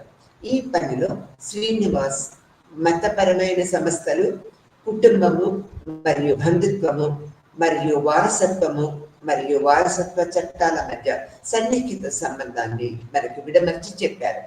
తర్వాత ఎస్సి దుబే మరియు డిఎన్ మంజుదార్ వంటి ఇతర పండితులు భారతీయ గ్రామాల సామాజిక నిర్మాణాన్ని అర్థం చేసుకునే కుల స్వభావాన్ని, విధులని అన్వేషించారు.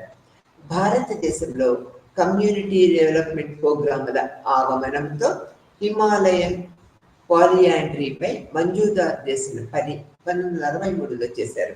అనేక ఎథ్నోగ్రాఫిక్లు హిమాలయాల్లోని ఖాసా గిరిజన సంఘాలపై, కమ్యూనిటీ అభివృద్ధి కార్యక్రమాల ప్రభావంపై దృష్టి సారించారు. ఇతర ప్రముఖ పండితులు లూయిస్ నిర్మాణవాద నమూనాలలో పనిచేశారు. అభిజ్ఞాన చారిత్రక విధానాన్ని స్వీకరించారు మరియు హోమో హైరార్కీ రిస్క్ ని వీరు ప్రచురించారు. ఈ యొక్క 1960లో అనేక మంది మానవ సమాజ శాస్త్రవేత్తలు అనేక రకాలైన ప్రభావాన్ని మనకు చూపారనేది తెలుసుకుంటూ ఉన్నామన్నమాట.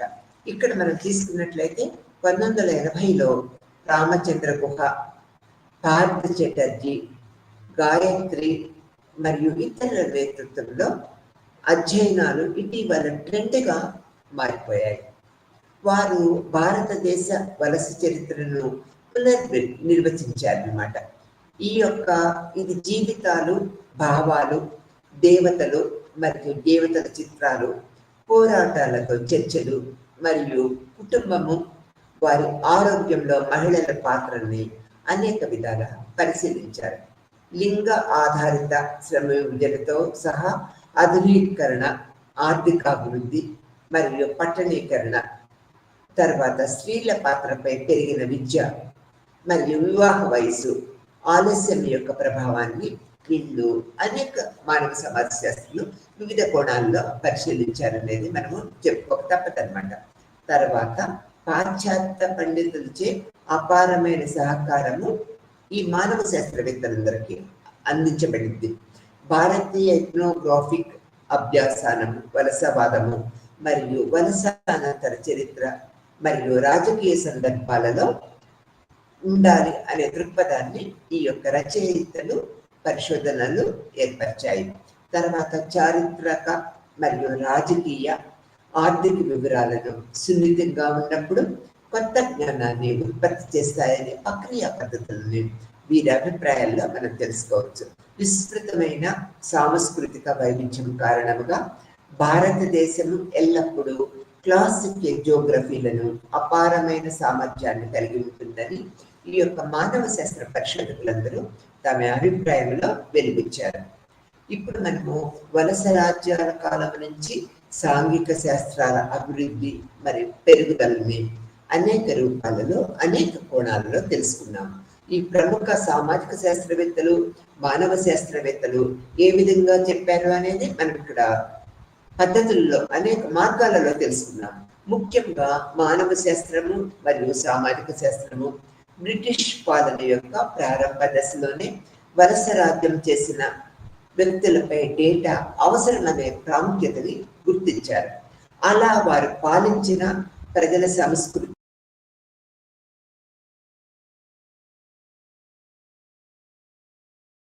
మొదటి పునాది అక్కడే ఏర్పడింది అనే దృక్పథాన్ని మనము గ్రహించవలసిన విషయంగా చెప్పుకుంటూ ఉన్నాం అనమాట ఈ లెసన్.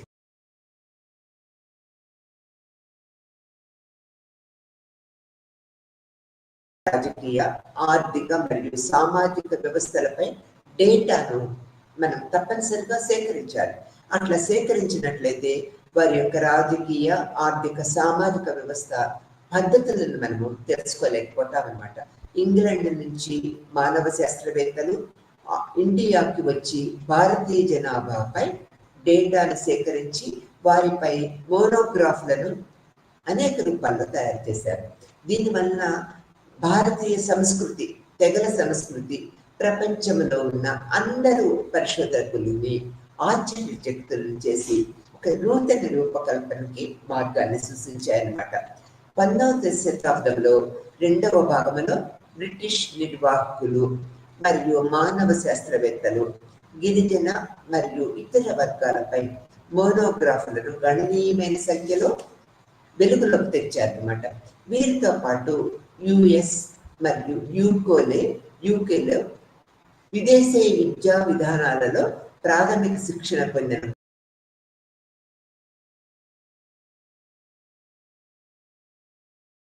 భారతదేశంలో చేసి మరియు కుల వ్యవస్థ, గిరిజన సంఘాలు మరియు భారతీయ గ్రామాలపై అనేక వ్యాసాలు రాసి పరిశోధన పత్రాలని సమర్పించారు.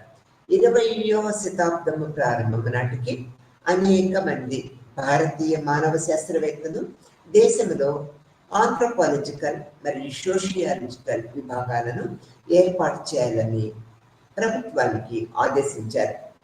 ఇటువంటి భారతీయ మానవ శాస్త్రవేత్తలు తాము పెరిగిన సంస్కృతుల గురించి, అంటే తమ ఏ సమాజంలో పుట్టారు, ఏ సమాజంలో పెరిగారు, వారి యొక్క సంస్కృతి ప్రక్రియ పద్ధతులని సమాజానికి తెలియపరిచారు అన్నమాట. అటువంటి భారతీయ మానవ శాస్త్రం యొక్క భారతీయ కాన్వాస్ వివరణాత్మక నుంచి మూల్యాంకనము మరియు విశ్లేషణాత్మక అధ్యయనాలను మోగుతూ ఉన్నది, సమాజానికి తెలియపరచడం జరిగింది అనేది ఇక్కడ మనం చెప్పుకోవాలి. వలస పాలన యొక్క ఆధిపత్యము ప్రభావాలతో పెరిగినప్పటికీ క్లాసిక్ ఎథ్నోగ్రఫీలకు అపారమైన సామర్థ్యాన్ని చూపించింది. ఇది ఆంథ్రోపాలజికల్ రిఫ్లెక్టివ్ స్టడీస్ వైపు వెళ్ళటానికి ఆశావాహంగా ఇది పనిచేసిందనే చెప్పుకోవచ్చు అన్నమాట. బ్రిటిష్ అధికారులు, మిషనరీలు మరియు పండితులు వలస రాజ్యాలను డాక్యుమెంట్ చేయడానికి క్రమబద్ధమైన ప్రయత్నాలు చేయటం వల్ల ఈ ఎథ్నోగ్రాఫిక్ మెథడ్ అనేది ఒక ప్రాచుర్యాన్ని ఏర్పరచుకున్నది. 1871లో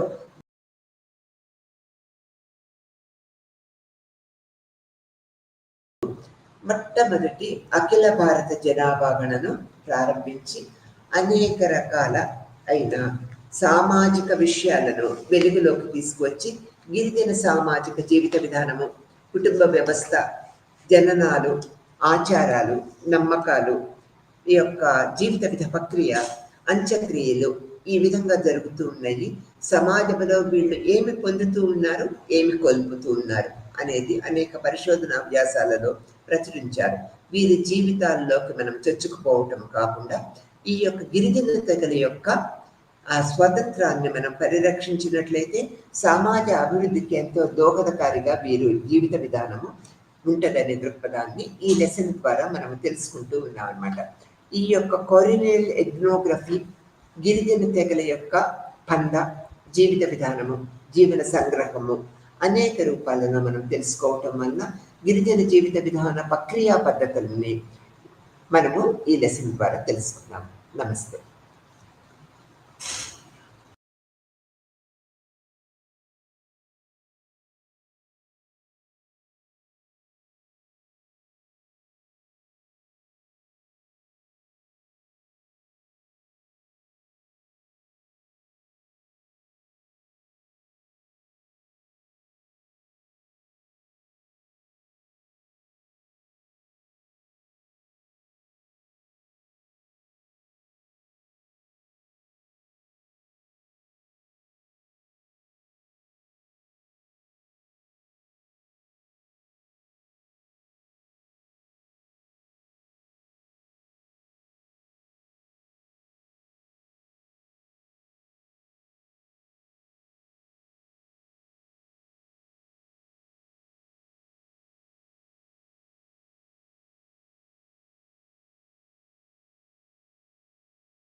আকৌ পুনৰবাৰ আপোনালোকক মই যোৱাকালিৰ পাঠত প্ৰাথমিক শিক্ষা ব্যৱস্থা আৰু এই প্ৰাথমিক শিক্ষা ব্যৱস্থাৰ বিষয়ে বিভিন্ন কমিটিয়ে আগবঢ়োৱা মতামতখিনি মই আপোনালোকৰ আগত আগবঢ়াইছিলোঁ। মই পুনৰবাৰ কমিটিখিনিৰ নাম আপোনালোকৰ আগত আকৌ ক'বলৈ লৈছোঁ। প্ৰথমখন কমিটি আছিলে আমাৰ বিশ্ববিদ্যালয় শিক্ষা আয়োগ, যিখন গঠন কৰা হৈছিলে 1948 আৰু 49 চনৰ ভিতৰত। ইয়াৰ পৰৱৰ্তী পৰ্যায়ত অন্য এখন শিক্ষা আয়োগ আমাৰ ভাৰতবৰ্ষৰ স্বাধীনতা লাভ কৰাৰ পিছতেই আমাৰ প্ৰয়োজন কৰা হৈছিলে। সেইখন হৈছে মাধ্যমিক শিক্ষা আয়োগ, যাক আমি কওঁ মুডালিয়ৰ শিক্ষা আয়োগ। এই মুডালিয়ৰ শিক্ষা আয়োগ বা মাধ্যমিক শিক্ষা আয়োগে পোনপ্ৰথমবাৰৰ বাবে মাধ্যমিক শিক্ষাৰ কথা যদিও তেওঁলোকে উল্লেখ কৰিছিলে, কিন্তু তেওঁলোকে বিবেচনা কৰিছিলে যে মাধ্যমিক শিক্ষা কেতিয়া আৰম্ভ হ'ব, যেতিয়া কোনো ছাত্ৰ বা ছাত্ৰীয়ে প্ৰাথমিক শিক্ষা উত্তীৰ্ণ হৈ পেলাই নেক্সট পৰ্যায়টো তেওঁলোকে মাধ্যমিক শিক্ষালৈ যাব পাৰিব। ইয়াৰ পৰৱৰ্তী পৰ্যায়ত অন্য এখন শিক্ষা আয়োগ গঠন কৰা হৈছিলে, যাক আমি কোঠাৰী আয়োগ বুলি কৈছিলোঁ। কোঠাৰী আয়োগখন আমাৰ গঠন হৈছিলে 1964 আৰু 66ত। গতিকে এই কোঠাৰী আয়োগখন আমাৰ গঠনৰ মূল উদ্দেশ্যটোৱে আছিল যে ভাৰতবৰ্ষত যিমানবিলাক শিক্ষা ব্যৱস্থা আছে, প্ৰাথমিক হওক, মাধ্যমিক হওক, উচ্চতৰ মাধ্যমিক হওক বা বিশ্ববিদ্যালয়ৰ শিক্ষা ব্যৱস্থা আছে, এই শিক্ষা ব্যৱস্থাবিলাকৰ আমি আগবঢ়াই নিব লাগিব। গতিকে আমি আমাৰ দেশৰ ভাগ্য আমাৰ ছাত্ৰ ছাত্ৰীসকলৰ ওপৰত নিৰ্ভৰ কৰে বুলি আমাৰ কোঠাৰী আয়োগে মনস্থ কৰিছিলে। The destiny of A nation is a depends upon the students. গতিকে আমাৰ যিহেতু দেশৰ ভৱিষ্যত ছাত্ৰ ছাত্ৰীসকলৰ ওপৰতে নিৰ্ভৰ কৰে, গতিকে আমি প্ৰথমতে জানিব লাগিব যে আমাৰ দেশৰ যিহেতু দেশখন আমাৰ গোটেই ছাত্ৰ ছাত্ৰীৰ ওপৰত নিৰ্ভৰ কৰে, আমাৰ শিক্ষা ব্যৱস্থা তেওঁলোকে কৈছিলে যে কাৰিকৰী শিক্ষা ব্যৱস্থা আমাৰ অন্তৰ্ভুক্ত কৰিব লাগিব, আমাৰ বিজ্ঞান আৰু প্ৰযুক্তিবিদ্যা শিক্ষা ব্যৱস্থা অন্তৰ্ভুক্ত কৰিব লাগিব, আৰু লগতে নৈতিক আধ্যাত্মিক বিভিন্ন শিক্ষা ব্যৱস্থা আমি আৰম্ভ কৰিব লাগিব। তাৰ পৰৱৰ্তী পৰ্যায়ত অন্য এখন আমাৰ শিক্ষা ব্যৱস্থা আৰম্ভ হৈছিল, যাক কৈছিল যে প্ৰাথমিক শিক্ষা সাৰ্বজনীনকৰণৰ বাবে 1960 চনত অন্য এখন আমাৰ শিক্ষা ব্যৱস্থা বা কমিটি গঠন কৰা হৈছিলে, যে আমি কিদৰে শিক্ষা ব্যৱস্থা সাৰ্বজনীন কৰি তুলিম। আমাৰ শিক্ষা ব্যৱস্থা সাৰ্বজনীন কৰি তোলাৰ বাবে এই আয়োগখনে বহুতো গুৰুত্ব প্ৰদান কৰিছিলে। যিহেতু ভাৰতবৰ্ষ স্বাধীনতা লাভ কৰাৰ বহু দিনলৈকে, আমাৰ সংবিধান ৰচনা কৰালৈকে আমাৰ ভাৰতবৰ্ষৰ বহু সংখ্যক ল'ৰা ছোৱালী তেতিয়ালৈকে আমাৰ শিক্ষাৰ পোহৰ দেখা পোৱা নাছিলে। যিহেতু প্ৰাথমিক শিক্ষা ব্যৱস্থাটো হৈছে ফাউণ্ডেশ্যন অফ এ নেশ্যন, আমাৰ দেশৰ ভেটি। গতিকে দেশৰ ভেটি মজবুত কৰিবলৈ হ'লে আমাৰ প্ৰাথমিক শিক্ষা কি কৰিব লাগিব? সাৰ্বজনীন কৰিব লাগিব, যাৰ বাবে 1960 চনত ইয়াত বিভিন্ন পৰামৰ্শ আগবঢ়োৱা হৈছিলে। ইয়াৰ পৰৱৰ্তী পৰ্যায়ত শিক্ষাৰ ৰাষ্ট্ৰীয় নীতি 1964, যিখন 1968ৰ শিক্ষাৰ ৰাষ্ট্ৰীয় নীতি আছিল, এই ৰাষ্ট্ৰীয় নীতিও আমাৰ প্ৰাথমিক শিক্ষা সাৰ্বজনীন কৰাৰ ক্ষেত্ৰত 6 পৰা 14 বছৰ ল'ৰা ছোৱালী 6 বছৰৰ পৰা 14 বছৰ ল'ৰা ছোৱালীক অন্তৰ্ভুক্তিকৰণ কৰিছিলে। ইয়াৰ পৰৱৰ্তী পৰ্যায়ত শিক্ষাৰ ৰাষ্ট্ৰীয় নীতি 1979, যিখন শিক্ষানীতিয়ে আমাৰ ভাৰতবৰ্ষত আমাৰ এক নতুন পদক্ষেপ আগবঢ়াইছিলে, যে ভাৰতীয় ল'ৰা ছোৱালীসকলক আমি আগবঢ়াই নিবলৈ হ'লে আমি কি কৰিব লাগিব? আমি সকলো প্ৰাথমিক বিদ্যালয় শিক্ষাৰ ওপৰত গুৰুত্ব প্ৰদান কৰিব লাগিব। ইতিমধ্যে তাৰ পৰৱৰ্তী পৰ্যায়ত অন্য এখন গুৰুত্বপূৰ্ণ শিক্ষা আয়োগ গঠন কৰা হৈছিলে, যে শিক্ষাৰ ৰাষ্ট্ৰীয় নীতি 1986, যিখন ৰাষ্ট্ৰীয় নীতি আমাৰ ভাৰত স্বাধীনতাৰ পিছত প্ৰয়াত যুৱ প্ৰধানমন্ত্ৰী ৰাজীৱ গান্ধীৰ নেতৃত্বত এই শিক্ষা নীতিখন আমাৰ প্ৰস্তুত কৰি তোলা হৈছিলে। এই শিক্ষা নীতিখনে আমাৰ ভাৰতীয় শিক্ষা ব্যৱস্থাত এক গোলকীয় পৰিৱৰ্তন আনিবলৈ চেষ্টা কৰিছিলে। তাত বিভিন্ন বিষয়বস্তু সামগ্ৰিকভাৱে আমাৰ অন্তৰ্ভুক্ত কৰা হৈছিলে। এই বিষয়বস্তুসমূহৰ ভিতৰত আমাৰ প্ৰাথমিক শিক্ষা সাৰ্বজনীন কৰাৰ কাৰণে বহুতো পদক্ষেপ হাতত লোৱা হৈছিলে। বিশেষভাৱে আমাৰ মিড ডে মিল, যিটো দুপৰীয়াৰ আহাৰৰ ব্যৱস্থা কৰা হৈছিলে, যাতে ল'ৰা ছোৱালীখিনিয়ে যিখিনি অৰ্থনৈতিক বা সামাজিকভাৱে পিছ পৰি আছে, বা তেওঁলোকৰ ঘৰৰ অৰ্থৰ অভাৱ, দুবেলা দুমুঠি খাবলৈ অভাৱ, তেওঁলোকৰ ল'ৰা ছোৱালীক স্কুলত সময়মতে পঠিয়াব নোৱাৰে, এইখিনি কথা বিবেচনা কৰিয়ে এই আয়োগখনত কি কৰা হৈছিলে? মিড ডে মিলৰ ব্যৱস্থা কৰা হৈছিলে। আৰু অন্য এখন আঁচনিও সংযোজন কৰিছিলে, যে অপাৰেশ্যন ব্লেকবৰ্ড আঁচনি। এই অপাৰেশ্যন ব্লেকবৰ্ড আঁচনিৰ জৰিয়তে আমাৰ ভাৰতবৰ্ষৰ চুকে কোণে থকা যিমানবিলাক প্ৰাথমিক বিদ্যালয় আছে, এই প্ৰাথমিক বিদ্যালয়বিলাকৰ অৱস্থা, তেওঁলোকৰ পৰিস্থিতি, তেওঁলোকৰ ল'ৰা ছোৱালী আছেনে নাই, তেওঁলোকৰ তেওঁলোকৰ যিবিলাক অপচয় আৰু অনুন্নয়নৰ সংখ্যাৰ হাৰ কিমান, আমাৰ প্ৰাথমিক বিদ্যালয় এতিয়াও কিমান পিছ পৰি আছে বা কিমান আগবাঢ়ি আছে, এই সকলোখিনি অনুসন্ধান কৰিবলৈ আমাৰ শিক্ষাৰ ৰাষ্ট্ৰীয় নীতি 1986 আমাৰ কি কৰা হৈছিলে, এই শিক্ষানীতিখনত গ্ৰহণযোগ্য পদক্ষেপ হাতত লোৱা হৈছিলে। তাৰপিছত লোৱা হৈছিলে যে কাৰ্যসূচী of action, programme of action, যিখন 1992 এইখন এখন নতুন শিক্ষা কমিটি গঠন কৰা হৈছিলে, যিখন কমিটিয়ে আমাৰ কি কৰিছিলে, সমগ্ৰ ভাৰতবৰ্ষৰ 6 পৰা 14 বছৰ ল'ৰা ছোৱালীৰ সকলোবিলাক প্ৰভিজন বা সুবিধাৰ কথা তেওঁলোকে মন্তব্য কৰিছিলে আৰু আমাৰ যিখন অপাৰেশ্যন ব্লেকবোৰ্ড যিখন আঁচনি, এই আঁচনিখন যাতে বহুত শক্তিশালী হ'ব পাৰে তাৰ বাবে তেওঁলোকে ভূমিকা গ্ৰহণ কৰিছিলে। আৰু একদম শেষত আমাৰ কিছুমান পৰিকল্পনাৰ জৰিয়তে, যিহেতু ভাৰতবৰ্ষৰ স্বাধীনতা লাভ কৰাৰ পিছত আমাৰ ভাৰতবৰ্ষত সংবিধান গঠন হ'ল, সংবিধান গঠনৰ লগে লগে আমাৰ চৰকাৰ গঠন হ'ল, এই চৰকাৰ গঠনৰ লগে লগে 5 বছৰৰ মূৰে মূৰে আমাৰ যি চৰকাৰ গঠন হয়, এই চৰকাৰ গঠনৰ লগে লগে আমাৰ কিছুমান পৰিকল্পনা হাতত লয় আৰু সেই সময়তে আমাৰ নৱম পঞ্চবাৰ্ষিকী যিখন পৰিকল্পনা আছিল, এই পৰিকল্পনাখনে আমাক বহুতো বিষয়বস্তুৰ ওপৰত আঙুলিয়াই দি কৈ গৈছে। গতিকে এই পঞ্চবাৰ্ষিকী পৰিকল্পনাই আমাক বহুতো শিক্ষা ব্যৱস্থাৰ পৰিৱৰ্তন, বিশেষকৈ প্ৰাথমিক শিক্ষা ব্যৱস্থাত আমি কি কি কৰিব লাগিব এইখিনি কথা আমাক আগুৱাই থৈ গৈছে। গতিকে এইখিনিয়ে হৈছে আমাৰ গ্ৰহণযোগ্য পদক্ষেপ।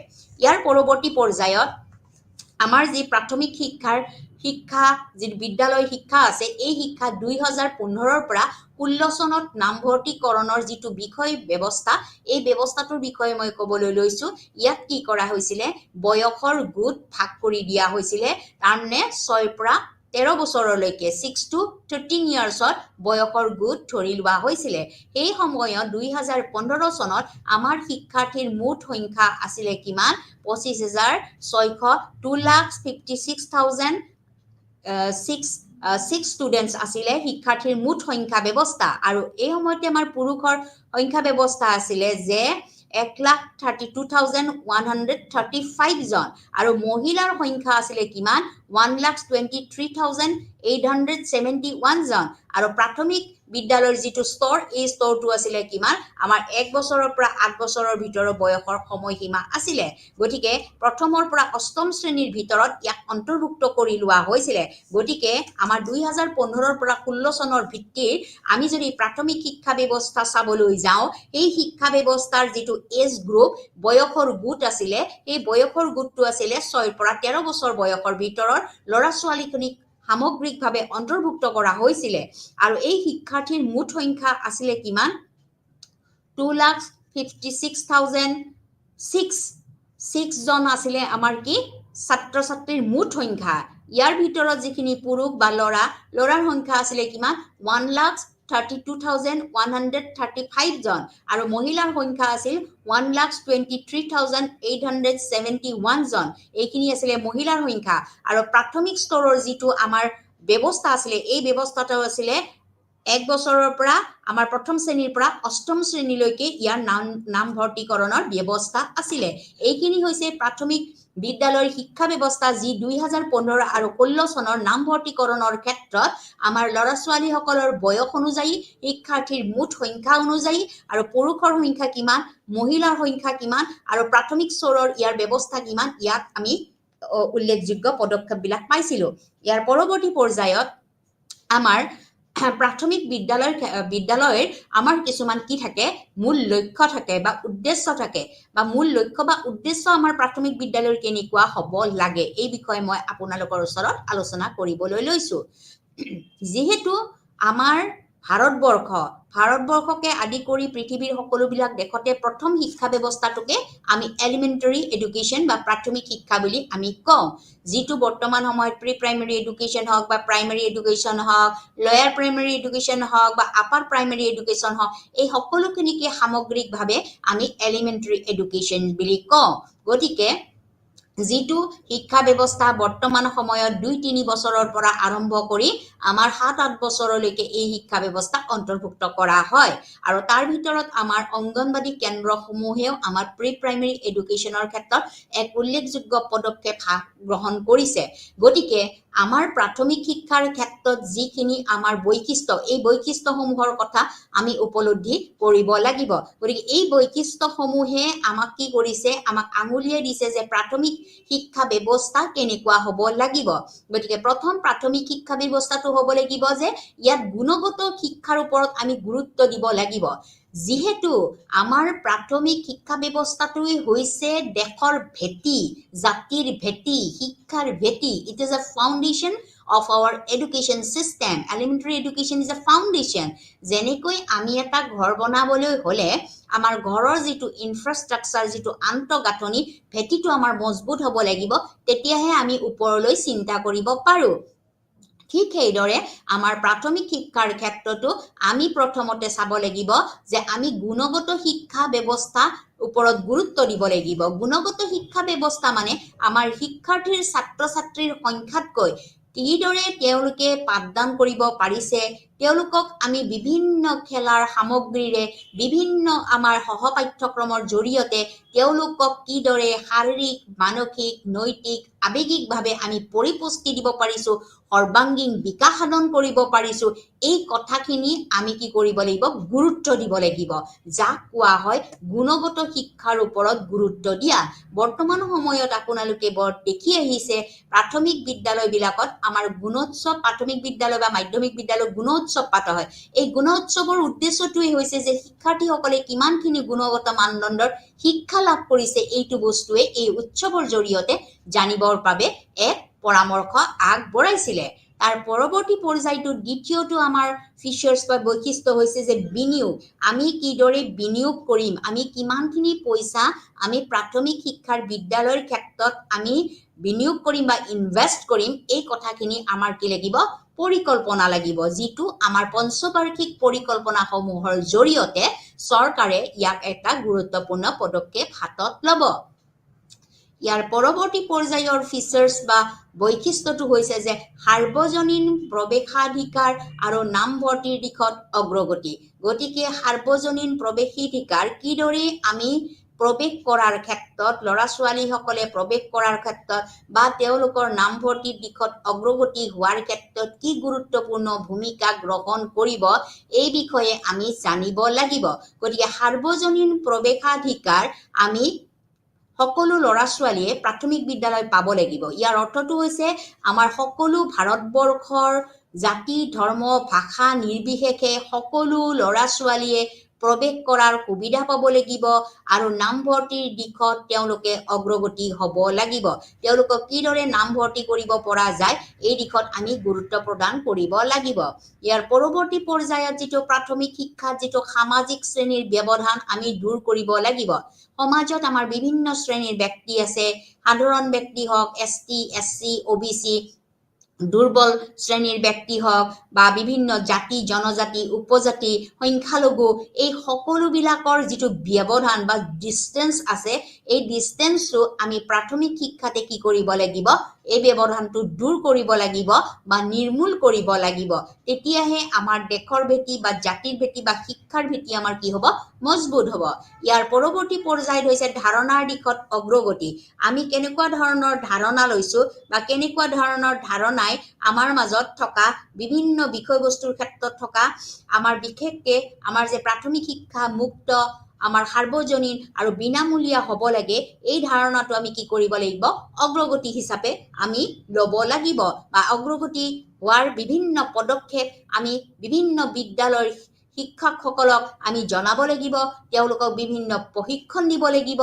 এই প্ৰশিক্ষণৰ মাধ্যমৰে তেওঁলোকে শিক্ষাৰ যেটো ধাৰণা বিশেষকৈ প্ৰাথমিক শিক্ষাৰ দিশত যেটো ধাৰণা এই ধাৰণাটোৰ অগ্ৰগতিৰ ক্ষেত্ৰত এক গুৰুত্বপূৰ্ণ ভূমিকা ল'ব লাগিব ইয়াৰ পৰৱৰ্তী পৰ্যায়টো হৈছে যে মৌলিক মানৱ অধিকাৰ আমাৰ প্ৰাথমিক শিক্ষা বিশেষকৈ it is a fundamental right for the every children ইতিমধ্যে মই আপোনালোকক আগৰ ক্লাছত কৈছিলো যে আমাৰ ভাৰতবৰ্ষ স্বাধীনতা লাভ কৰিছিলে 1947 চনত ভাৰত স্বাধীনতা লাভ কৰাৰ পিছত যেহেতু প্ৰত্যেকখন ৰাজ্যৰে স্বাধীনতা লাভ কৰাৰ পিছত গণতান্ত্ৰিক দেশ হিচাপে ঘোষণা কৰা হয় তাৰ লগে লগে এখন সংবিধান প্ৰস্তুত কৰা হয় গতিকে এই সংবিধানখনেই কি হৈছে মানুহৰ মানৱ অধিকাৰ দিয়াৰ প্ৰদান কৰাত সহায় কৰে কিদৰে আমি অধিকাৰ প্ৰদান কৰিম কিদৰে তেওঁলোকক মৌলিক অধিকাৰ দিম এইখিনি জনাটো অতিকৈ দৰকাৰ গতিকে মৌলিক অধিকাৰ বা মানৱ অধিকাৰৰ দিশত কিদৰে প্ৰাথমিক বিদ্যালয়ৰ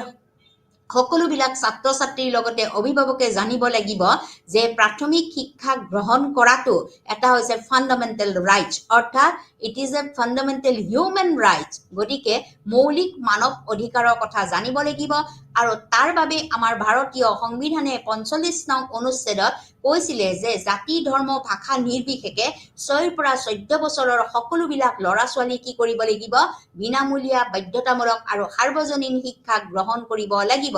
গতিকে তাৰ পৰৱৰ্তী পৰ্যায়ত আমাৰ এই যিটো ব্যৱস্থাপনা আছিলে ভাৰতীয় সংবিধানত, কিন্তু প্ৰত্যেকটো ল'ৰা ছোৱালী আমাৰ ভাৰতবৰ্ষৰ বহু সংখ্যক ল'ৰা ছোৱালী কিন্তু এতিয়াও সেই সময়লৈকে আজি কিছু আগলৈকে তেওঁলোকে কি কৰা নাছিল, এই মৌলিক অধিকাৰৰ কথা তেওঁলোকে জানিব পৰা নাছিল বা তেওঁলোকে অৱগত নাছিল, আৰু নিৰক্ষৰৰ হাৰ আমাৰ সাক্ষৰতাৰ হাৰতকৈ নিৰক্ষৰৰ হাৰ বেছিকৈ বাঢ়ি গৈছিলে।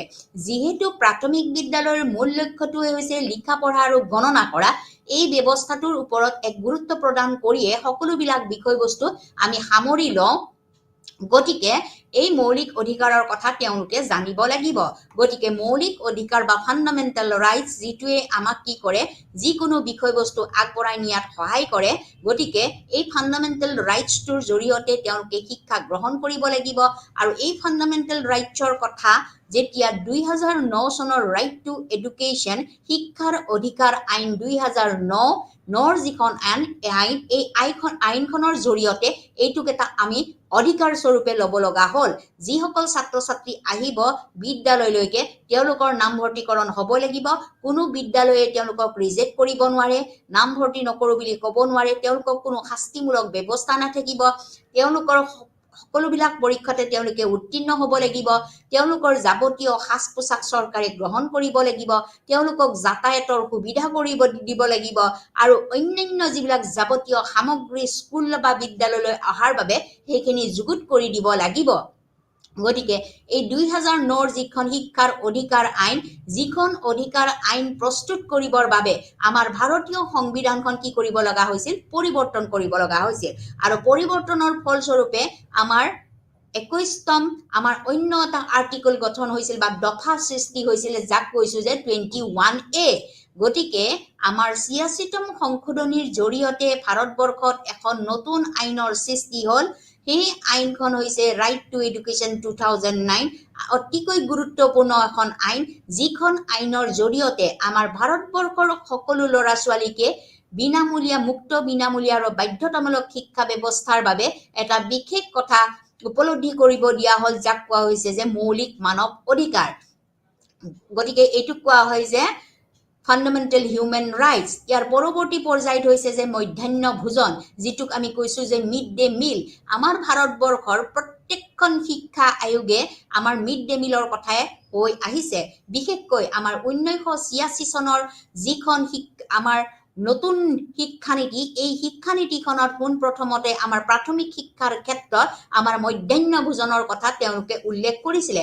যিহেতু ভাৰতবৰ্ষৰ বিভিন্ন ঠাইৰ বিভিন্ন পৰিয়ালত এতিয়াও অৰ্থ সামাজিকভাৱে তেওঁলোকে টনকিয়াল নহয়, যাৰ বাবে তেওঁলোকে দুবেলা দুসাঁজ খাবৰ কাৰণে বহুত অসুবিধা হয়, আৰু ইয়াৰ ফলস্বৰূপে তেওঁলোকৰ নিজৰ ল'ৰা ছোৱালীও শিক্ষাৰ পৰা বঞ্চিত হয়, বিশেষকৈ প্ৰাথমিক শিক্ষাৰ পৰা বঞ্চিত হয়।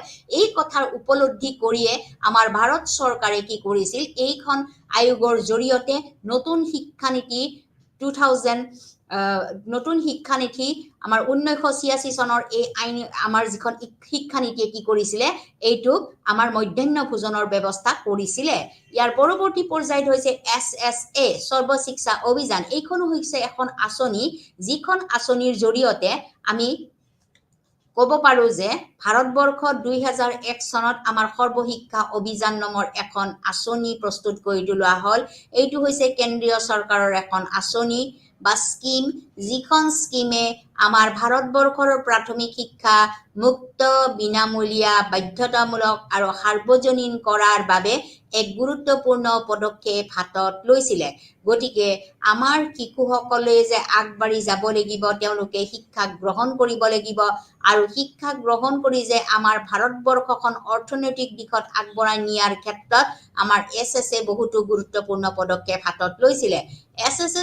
SSAৰ মূল লক্ষ্যটো আছিল 2001 পৰা 10 চনৰ ভিতৰত আমি প্ৰত্যেকটো শিশুকে কি কৰিব লাগিব বিনামূলীয়া বাধ্যতামূলক আৰু সাৰ্বজনীন শিক্ষা ব্যৱস্থা দিয়াৰ ওপৰত গুৰুত্ব প্ৰদান কৰিব লাগিব গতিকে আমাৰ এই সাৰ্বজনীন বিনামূলীয়া আৰু বাধ্যতামূলক শিক্ষা ব্যৱস্থাৰ জৰিয়তে আমি তেওঁলোকক আমি দেশৰ ভৱিষ্যত গঢ় দিয়াত গুৰুত্ব দিব লাগিব কিন্তু আমাৰ এছএছএৰ যিটো কাৰ্যসূচী তাৰ ফলপ্ৰসূ ফলাফল পোৱা নগল বাবে আমাৰ ৰাইট টু এডুকেশ্যন 2009ত কি কৰা হ'ল প্ৰস্তুত কৰা হ'ল অৰ্থাৎ আমাৰ সংবিধানখন পৰিৱৰ্তন কৰি পেলাই 86তম সংশোধনী কৰা হ'ল আৰু এই সংশোধনীৰ ফলস্বৰূপে এটা নতুন আৰ্টিকলো গঠন হ'ল যিটো আৰ্টিকলক কোৱা হৈছে যে 21A গতিকে এইখিনি হৈছে আমাৰ প্ৰাথমিক বিদ্যালয়ৰ গুৰুত্বপূৰ্ণ কিছুমান বৈশিষ্ট্য যি বৈশিষ্ট্য আমি প্ৰয়োগকৰণৰ জৰিয়তে আমাৰ ভাৰতবৰ্ষৰ প্ৰাথমিক শিক্ষা যিটো আমাৰ দেশৰ ভেটি শিক্ষাৰ ভেটি মূল ভেটিটোৱে হৈছে প্ৰাথমিক শিক্ষা কাৰণ এই ভেটিটো যদি আমি মজবুত কৰিব নোৱাৰো আমি মাধ্যমিক শিক্ষাৰ কথা আমি ভাবিব নোৱাৰো বা আমি উচ্চ শিক্ষাৰ কথা ভাবিব নোৱাৰো গতিকে আমি এই শিক্ষাৰ কথা প্ৰাথমিক শিক্ষাৰ কথা ভাবিবলৈ হলে আমি গুণগত শিক্ষাৰ ওপৰত আমি কি কৰিব লাগিব গুৰুত্ব দিব লাগিব আমি বিনিয়োগ ইনভেষ্টমেন্টৰ কথা ভাবিব লাগিব তাৰ পিছত সাৰ্বজনীন প্ৰৱেশাধিকাৰ বা নামভৰ্তিকৰণৰ ক্ষেত্ৰত আমাৰ কিমানখিনিনো অগ্ৰগতি হৈছে তাক জানিব লাগিব প্ৰাথমিক শিক্ষাত সামাজিক শ্ৰেণীৰ যিটো ব্যৱধান আমি দূৰ কৰিবলৈ চেষ্টা কৰিব লাগিব আৰু প্ৰাথমিক শিক্ষাৰ যিটো ধাৰণা এই ধাৰণাৰ দিশত যিটো অগ্ৰগতি কেনেকৈনো অগ্ৰগতি লাভ কৰিব পাৰিব তাৰ বিষয়ে জানিব লাগিব ইয়াৰ পৰৱৰ্তী পৰ্যায়ত আমাৰ যে যিটো প্ৰাথমিক শিক্ষা এই প্ৰাথমিক শিক্ষা ব্যৱস্থাৰ যে এটা মৌলিক অধিকাৰ আছে it is a fundamental rights for the every children এই কথাটো আমি অৱগত কৰাব লাগিব গতিকে এই অৱগত কৰাবৰ কাৰণে আমাৰ শিক্ষাৰ নতুন অধিকাৰ শিক্ষাৰ যিখন অধিকাৰ আইন 2009 চনত আমাৰ প্ৰস্তুত কৰা হৈছিলে ৰাইট টু এডুকেশ্যন ইয়াৰ পৰৱৰ্তী পৰ্যায়ত মধ্যাহ্ন ভোজন যিটো ব্যৱস্থা কৰা হৈছিলে 1986 চনৰ নতুন শিক্ষানীতিৰ যে মধ্যাহ্ন ভোজনৰ আমি ব্যৱস্থা কৰিব লাগিব যাতে অৰ্থনৈতিকভাৱে পিছপৰা বা দুখীয়া দুৰ্বল শ্ৰেণীৰ লোকসকলৰ ল'ৰা ছোৱালীসকলক পৰিশ্ৰমৰ মাক দেউতাকৰ লগত যাতে তেওঁলোকে যিকোনো কাম কৰিবলৈ নাযায় বা শ্ৰমিক হিচাপে তেওঁলোকক নিয়োজিত নকৰে গতিকে তেওঁলোকক আনাৰ বাবে স্কুললৈ আনি তেওঁলোকে নিজস্ব ভোজন কৰিব পাৰে তেওঁলোকে দুপৰীয়াৰ সাজ খাব পাৰে তাৰ বাবে ব্যৱস্থা হাতত লোৱা হৈছিল আৰু তাৰ জৰিয়তে আমাৰ ভাৰতবৰ্ষৰ প্ৰাথমিক শিক্ষাৰ যিটো নামভৰ্তিকৰণ এনৰোলমেন্ট অফ দ্য প্ৰাইমাৰী এডুকেশ্যনৰ এই পদ্ধতিটো বৃদ্ধি কৰা হৈছিল আৰু ইয়াৰ উপৰিও আমাৰ শেষৰটো আমাৰ গুৰুত্বপূৰ্ণ আমাৰ ফিচাৰ্ছ হৈছে SSA সৰ্বশিক্ষা অভিযান যিখন অভিযানৰ জৰিয়তে 2001 চনত এইখন অভিযান গঠন হৈছিলে এই অভিযানখনৰ জৰিয়তে আমি বিচাৰি উলিয়াইছিলো কিমানবিলাক প্ৰাথমিক বিদ্যালয় আছে কিমানবিলাক ছাত্ৰ ছাত্ৰীয়ে ইয়াত অংশগ্ৰহণ কৰিছে কিমানবিলাক ছাত্ৰ ছাত্ৰী অংশগ্ৰহণৰ জৰিয়তে আমি দেশখনৰ প্ৰাথমিক শিক্ষাৰ গুণগত মানদণ্ডৰ কথা ভাবিব পাৰো এইবিলাক বিষয়বস্তু লৈয়ে আমাৰ সৰ্বশিক্ষা অভিযান নামৰ কেন্দ্ৰত আমাৰ এইখন আঁচনি প্ৰস্তুত কৰি তোলা হৈছিল গতিকে এইখিনি হৈছে আমাৰ প্ৰাথমিক বিদ্যালয়ৰ গুৰুত্বপূৰ্ণ পদক্ষেপ এতিয়া কথা হৈছে যে যি প্ৰাথমিক আমি শিক্ষা ব্যৱস্থাৰ কথা আমি কলো বা এলিমেন্টাৰী এডুকেশ্যনৰ কথা কলো এই এলিমেন্টাৰী এডুকেশ্যনখিনি কোনে পৰিচালনা কৰে কোনে মেনেজমেন্ট কৰে তাৰ টাইপছটো কি কোনে মেনেজমেন্ট কৰে এই মেনেজমেন্টত কোন বিষয়বস্তু অন্তৰ্ভুক্ত হৈ থাকে কেনেকুৱা বিষয়ববীয়াসকল ইয়াত অন্তৰ্ভুক্ত কৰা হয় এই বিষয়ে মই এতিয়া আলোচনা কৰিবলৈ লৈছো এতিয়া প্ৰাথমিক শিক্ষাৰ আমি মেনেজমেন্ট বুলি ক'লে বা পৰিচালনা বুলি ক'লে আমি নিম্নলিখিত পৰিচালকসকলক আমি দেখিবলৈ পাওঁ প্ৰথমটো হৈছে চৰকাৰ গভৰ্ণমেণ্ট গতিকে চৰকাৰ বুলি ক'লে আমি প্ৰথমতে জানিব লাগিব ভাৰতবৰ্ষত কেন্দ্ৰত এখন চৰকাৰ আছে যাক আমি কি বুলি কওঁ কেন্দ্ৰীয় চৰকাৰ বুলি কওঁ আৰু আমাৰ ভাৰতবৰ্ষত যিমানবোৰ ৰাজ্য আছে এই ৰাজ্যসমূহক পৰিচালনা কৰিবলৈ আৰু এখন চৰকাৰ থাকে সেইখনক আমি কি কৈছো ৰাজ্যিক চৰকাৰ বুলি কওঁ গতিকে উভয়ে কেন্দ্ৰীয় চৰকাৰ আৰু ৰাজ্যিক চৰকাৰ এই দুইখন চৰকাৰ লগ হৈয়ে আমাৰ প্ৰাথমিক শিক্ষা ব্যৱস্থা কি কৰে পৰিচালনা কৰে গতিকে প্ৰাথমিক শিক্ষা ব্যৱস্থা পৰিচালনা কৰাৰ ক্ষেত্ৰত আমাৰ চৰকাৰৰ বিশেষ ভূমিকা গ্ৰহণ থাকে অকল চৰকাৰে প্ৰাথমিক শিক্ষাই নহয় আমাৰ শিক্ষাৰ সকলোবিলাক বিষয়বস্তু মাধ্যমিক হওক উচ্চ মাধ্যমিক হওক আমাৰ চৰকাৰৰ এটা পৰিচালনা কৰাৰ দায়িত্ব থাকে গতিকে এই চৰকাৰে কি কৰে আমাৰ যিমানবিলাক স্কুল আছে এই স্কুলৰ ওপৰত এটা সাৰ্ভে কৰে বা অনুসন্ধান কৰি পেলাই কিমানবিলাক আমি স্কুল অন্তৰ্ভুক্ত কৰা হয় তাক পৰিসংখ্যাকভাৱে তাক ওলোৱা হয় গতিকে এই ক্ষেত্ৰত আমাৰ ভাৰতবৰ্ষত প্ৰাইমাৰী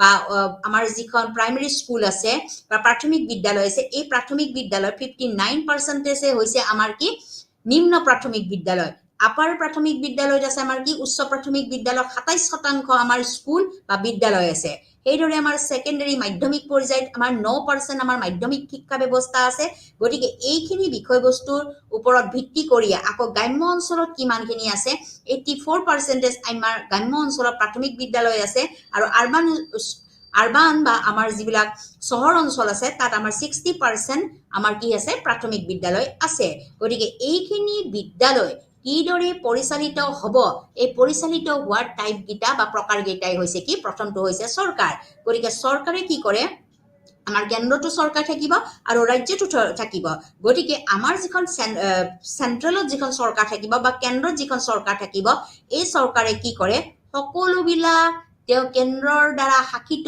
হোৱা বিদ্যালয়সমূহ তেওঁলোকে পৰিচালনা কৰে আকৌ ৰাজ্য চৰকাৰৰ দ্বাৰা ৰাজ্যত আকৌ কি হয় ৰাজ্য চৰকাৰৰ দ্বাৰা যিবিলাক বিদ্যালয় আছে কোনে পৰিচালনা কৰে বা কোনে পৰিচালনা কৰাৰ দায়িত্ব প্ৰথমটো দায়িত্ব হৈছে কিহৰ ৰাজ্যিক চৰকাৰৰ গতিকে এই দুখন চৰকাৰে আমাৰ সমানে কি কৰিব আমাৰ পৰিচালনা কৰাৰ ক্ষেত্ৰত সহায় কৰিব কেন্দ্ৰীয় চৰকাৰ আৰু ৰাজ্যিক চৰকাৰ গতিকে ৰাজ্যত যিমানবিলাক বিদ্যালয় আছে এই বিদ্যালয়সমূহৰ পৰিচালনা কৰাৰ দায়িত্বও হৈছে আমাৰ ৰাজ্যৰ ইয়াৰ পৰৱৰ্তী পৰ্যায়ত হৈছে আমাৰ স্থানীয় কিছুমান বডি থাকে লোকেল বডি মিউনিচিপালিটি হওক আমাৰ গ্ৰাম্য অঞ্চলৰ পঞ্চায়তী ৰাজ ব্যৱস্থাই হওক এই বিভিন্ন ধৰণৰ জিলা পৰিষদে হওক মিউনিচিপাল কৰ্পোৰেচনে হওক মিউনিচিপাল কমিটিয়ে হওক এইবিলাক একোটা আমাৰ স্থানীয় বডি বা স্থানীয় শৰীৰ যিসকলে আমাৰ কিছুমান স্থানীয় বিদ্যালয়ত তদাৰক কৰা বা মেনেজমেন্ট কৰাৰ অধিকাৰ বা পৰিচালনা কৰাৰ অধিকাৰ তেওঁলোকৰ আছে তাৰ পৰৱৰ্তী পৰ্যায়ত আমাৰ ব্যক্তিগত কিছুমান সহায়মূলক ব্যক্তিগত কিন্তু তেওঁলোকে কিছুমান চৰকাৰৰ পৰা সহায় পায় চৰকাৰৰ পৰা কিছুমান গ্ৰান্ট পায় গতিকে প্ৰাইভেট কিছুমান এডেড স্কুল আছে যিবিলাক স্কুল চৰকাৰৰ দ্বাৰাই স্বীকৃতিপ্ৰাপ্ত কিন্তু প্ৰাইভেট অৰ্গেনাইজেশ্যন হলেও তেওঁলোকে চৰকাৰৰ পৰা এটা স্বীকৃতি পাইছে আৰু এই স্বীকৃতিৰ ফলস্বৰূপে তেওঁলোকে কিছুমান অনুদানো পাইছে এই অনুদান পোৱা বিদ্যালয়সমূহৰো কিছুমান দায়িত্ব আমাৰ ৰাজ্যিক চৰকাৰে বা ব্যক্তিগত সহায় হিচাপে কিছুমান আমাৰ ৰাজ্যিক চৰকাৰে দায়িত্ব ল'ব পাৰে তাৰ পিছত আৰু কিছুমান বিদ্যালয় আছে ব্যক্তিগত অসহায় অৰ্থাৎ সেই স্কুলখন কোনো ব্যক্তিগত এজন ব্যক্তিয়ে কি কৰিছে তেওঁলোকে স্থাপন কৰিছে তেওঁলোকে ব্যক্তিগতভাৱে নিজৰ পইচা নিজৰ ধন তেওঁলোকে ব্যৱহাৰ কৰি পেলাই ব্যক্তিগতভাৱে এই বিদ্যালয়খন স্থাপন কৰিছে এই বিদ্যালয়খন স্থাপন কৰাৰ ক্ষেত্ৰটো কেতিয়াবা কি হয় যদিও তেওঁ ব্যক্তিগতভাৱে স্থাপন কৰিছে এখন প্ৰাইভেট অৰ্গেনাইজেশ্যন কিন্তু তেওঁলোকৰ কোনো ধৰণৰ আকৌ কি নাপায় তেওঁলোকে গ্ৰান্ট নাপায় তেওঁলোকে কোনো ধৰণৰ চৰকাৰৰ পৰাই হওক লোকেল বডিজৰ পৰাই হওক মিউনিচিপালিটিৰ পৰাই হওক তেওঁলোকৰ কোনো ধৰণৰ সুবিধা নাথাকে গতিকে এই যিখন আমাৰ প্ৰাইভেট বা ব্যক্তিগত বিদ্যালয় আছে এই বিদ্যালয়খনেও কি কৰিব কোনো গ্ৰান্ট বা কোনো ধৰণৰ গভৰ্ণমেন্ট বা হেৰি নাপালেও আমাৰ স্থানীয় লোকসকলৰ লগত তেওঁলোকে যোগসূত্ৰ স্থাপন কৰিব পাৰে কোনো অনুষ্ঠান প্ৰতিষ্ঠানত তেওঁলোকক এটা ভাষণ দিবৰ কাৰণে বা তেওঁলোকক আমি নিমন্ত্ৰণ কৰিব পাৰো গতিকে ব্যক্তিগত অসহায় হলেও আমাৰ কি হ'ব যিহেতু সমাজতে এইখন স্থাপন কৰা হয় সমাজৰ লগত জড়িত থকা ব্যক্তিসকলক আমি কি কৰিব পাৰো ইনভাইট কৰিব পাৰো বা নিমন্ত্ৰণ কৰিব পাৰো আৰু যাতে তেওঁলোকে আমাৰ এই বিদ্যালয়খনৰ কিছু অৰিহণা পৰিচালনা কৰাৰ ক্ষেত্ৰত কিছু অৰিহণা তেওঁলোকে যোগাব পাৰে তাৰ পৰৱৰ্তী পৰ্যায়ত এনেকুৱা কিছুমান বিদ্যালয় আছে যাক আমি কওঁ আনৰিকগনাইজ অস্বীকৃতিপ্ৰাপ্ত তেওঁলোকৰ কোনো ধৰণৰ স্বীকৃতি নাই তেওঁলোকৰ চৰকাৰৰ স্বীকৃতি নাই লোকেল বডিজৰ পৰাও স্বীকৃতি নাই মিউনিচিপালিটিৰ পৰাও স্বীকৃতি নাই গতিকে এইসমূহ বিদ্যালয়ক আমি কি বুলি কওঁ অস্বীকৃত বিদ্যালয় বুলি কওঁ গতিকে সম্পূৰ্ণৰূপে এখন ব্যক্তিগত বিদ্যালয় বুলি কওঁ বা প্ৰাইভেট অৰ্গেনাইজেশ্যন বুলি কওঁ গতিকে এইবিলাক বিদ্যালয়ে গভৰ্ণমেন্টৰ পৰা কি নাপায় কোনো ধৰণৰ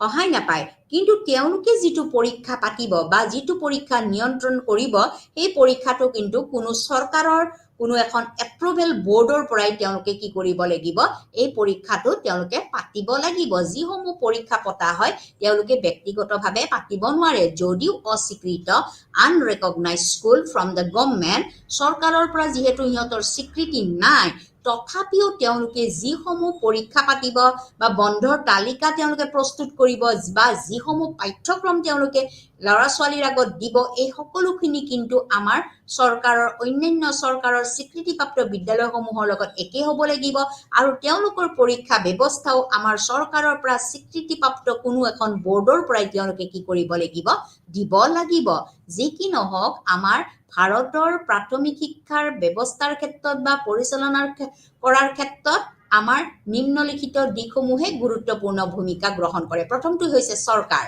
দ্বিতীয়টো হৈছে আমাৰ স্থানীয় যিবিলাক বডি আছে মিউনিচিপালিটি কৰ্পোৰেচন পঞ্চায়তী ৰাজ ব্যৱস্থা এই সকলোবিলাকে আমাৰ কি কৰিব পাৰে পৰিচালনা কৰিব পাৰে তাৰোপৰি আমাৰ ব্যক্তিগত কিছুমান সহায়ক স্কুল আছে অৰ্থাৎ তেওঁলোকে কিছুমান স্বীকৃতি পাইছে ব্যক্তিগতভাৱে তেওঁলোকে স্বীকৃতি লাভ কৰিছে যাক আমি ব্যক্তিগত সহায়ক বুলি কৈছো আৰু অন্য কিছুমান আমাৰ বিদ্যালয় আছে যিবিলাক ব্যক্তিগতভাৱে অসহায় তেওঁলোকে কোনো ধৰণৰ গ্ৰান্ট নাপায় কোনো ধৰণৰ চৰকাৰৰ পৰা সহায় সাহায্য নাপায় গতিকে এইবিলাক ব্যক্তিগত অসহায় কিছুমান বিদ্যালয় আছে আৰু কিছুমান আছে সম্পূৰ্ণৰূপে অস্বীকৃত কোনো ধৰণৰ তেওঁলোকৰ স্বীকৃতি নাই তেওঁলোকে মিউনিচিপালিটিৰ পৰাও নাই তেওঁলোকৰ গ্ৰাম পঞ্চায়তৰ পৰাও নাই চৰকাৰৰ পৰাও নাই কেন্দ্ৰ চৰকাৰৰ পৰাও নাই ৰাজ্যিক চৰকাৰৰ পৰাও নাই তথাপিও তেওঁলোকে যিবিলাক পৰীক্ষা পাতিব তেওঁলোকে যিবিলাক পাঠ্যক্ৰম ব্যৱহাৰ কৰিব এই সকলোবিলাক কিন্তু স্বীকৃতিপ্ৰাপ্ত বৰ্ডৰ দ্বাৰা বা স্বীকৃতিপ্ৰাপ্ত কোনো এখন চৰকাৰৰ স্বীকৃতিপ্ৰাপ্ত বৰ্ডৰ দ্বাৰা ইয়াক চলিব লাগিব গতিকে এই ক্ষেত্ৰত আমাৰ কি হয়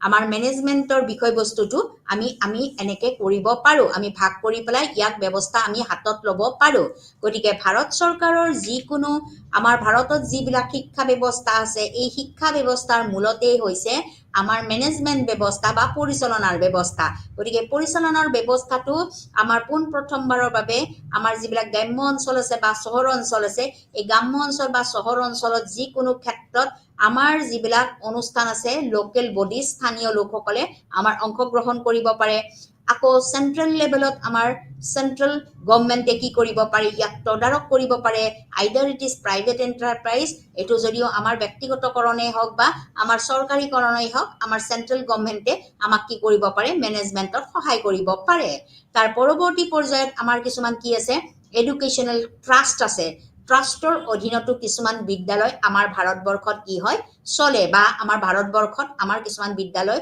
চলি আছে গতিকে এই ক্ষেত্ৰত আকৌ আমাৰ কিছুমান আকৌ কি আছে ষ্টেট গভৰ্ণমেণ্টৰ আন্ডাৰতো আমাৰ কিছুমান স্কুল চলিব কিছুমান ইন্ডিভিজুৱেল পাৰ্টনাৰশ্বিপ কোনো এটা অনুষ্ঠানৰ লগত তেওঁলোকে সংলগ্ন হৈ পেলাও আমাৰ প্ৰাথমিক বিদ্যালয় কি কৰিব পাৰে প্ৰাথমিক বিদ্যালয়খন স্থাপন কৰিব পাৰে যাৰ মেনেজমেন্ট প্ৰাইভেট মেনেজমেন্ট বুলি কোৱা হয় অৰ্থাৎ ব্যক্তিগতভাৱে তেওঁলোকে কি কৰিব পাৰে পৰিচালনা কৰিব পাৰে শিক্ষা ব্যৱস্থাটো ইয়াৰ উপৰিও কিছুমান সোশিয়েল অৰ্গানাইজেশ্যন আছে নন গভৰ্ণমেণ্ট অৰ্গানাইজেশ্যন আছে বেচৰকাৰী সংস্থা আছে যিসমূহ সংস্থায়ও আমাৰ কি কৰে বিদ্যালয় এখন স্থাপনৰ ক্ষেত্ৰত গুৰুত্বপূৰ্ণ ভূমিকা গ্ৰহণ কৰে যি কি নহওক গতিকে আমাৰ ভাৰতবৰ্ষৰ শিক্ষা ব্যৱস্থা আমি সুদৃঢ়কৰণ কৰিবলৈ হলে আমাৰ চৰকাৰে প্ৰথম পদক্ষেপ হাতত ল'ব লাগিব দ্বিতীয়তে হৈছে আমাৰ যিবিলাক স্থানীয় শিক্ষা অনুষ্ঠান হওক স্থানীয় আমাৰ বডি আছে মিউনিচিপালিটি কৰ্পোৰেচন আছে এই সকলোখিনিও আমাৰ কি কৰিব লাগিব আমাৰ শিক্ষা ব্যৱস্থাত সহায়ক হিচাপে আমি ল'ব লাগিব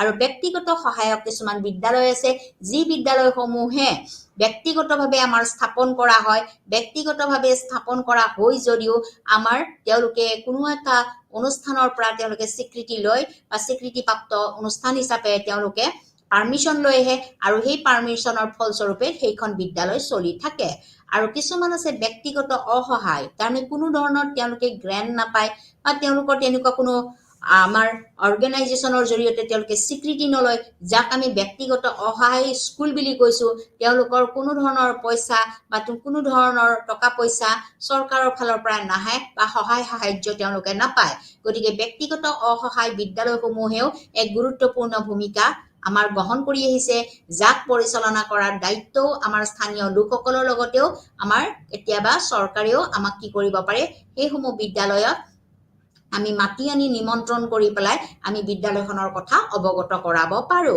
আৰু কিছুমান আছে আমাৰ অস্বীকৃতিপ্ৰাপ্ত বিদ্যালয় যিবিলাক বিদ্যালয়ে আমাৰ কোনো ধৰণৰ স্বীকৃতি নলয় বা কোনো ৰাজ্যিক চৰকাৰৰ পৰাই হওক বা লোকেল বডিছৰ পৰাই হওক বা মিউনিচিপালিটিৰ পৰাই হওক কোনো ধৰণৰ স্বীকৃতি নলয় কিন্তু এই বিদ্যালয়সমূহ কোনো এটা পৰীক্ষা পৰিচালনাৰ কৰাৰ ক্ষেত্ৰত বা পাঠ্যক্ৰম প্ৰস্তুতকৰণৰ কৰাৰ ক্ষেত্ৰত আমাৰ চৰকাৰৰ পৰা স্বীকৃতিপ্ৰাপ্ত কোনো এক বোৰ্ডৰ পৰা তেওঁলোকে পাৰমিশন ল'ব লগা হয় গতিকে আমাৰ ভাৰতীয় শিক্ষা ব্যৱস্থাত বিশেষকৈ প্ৰাথমিক শিক্ষা ব্যৱস্থাত আমাৰ এই সকল বিষয়ববীয়া আমাৰ কি হৈ থাকে নিয়োজিত হৈ থাকে গতিকে প্ৰাথমিক শিক্ষাই আমাৰ ভাৰতবৰ্ষক এক গুৰুত্বপূৰ্ণ স্থান লাভ কৰি আহিছে যি স্থান লাভ কৰাৰ ফলস্বৰূপে আমাৰ শিক্ষা ব্যৱস্থা কি কৰা হৈছে এক আমাৰ সমাগত বৰ্তমান ভাৰতবৰ্ষত আমাৰ শিক্ষিতৰ হাৰ বহুখিনি বাঢ়ি গৈছে প্ৰত্যেকজন ল'ৰা ছোৱালীয়ে আগবাঢ়ি আহিছে প্ৰাথমিক শিক্ষা ব্যৱস্থা গ্ৰহণ কৰিবৰ বাবে গতিকে মই পুনৰবাৰ আপোনালোকক আকৌ এবাৰ মই এই বিষয়টোৰ ওপৰত আলোচনা কৰিলো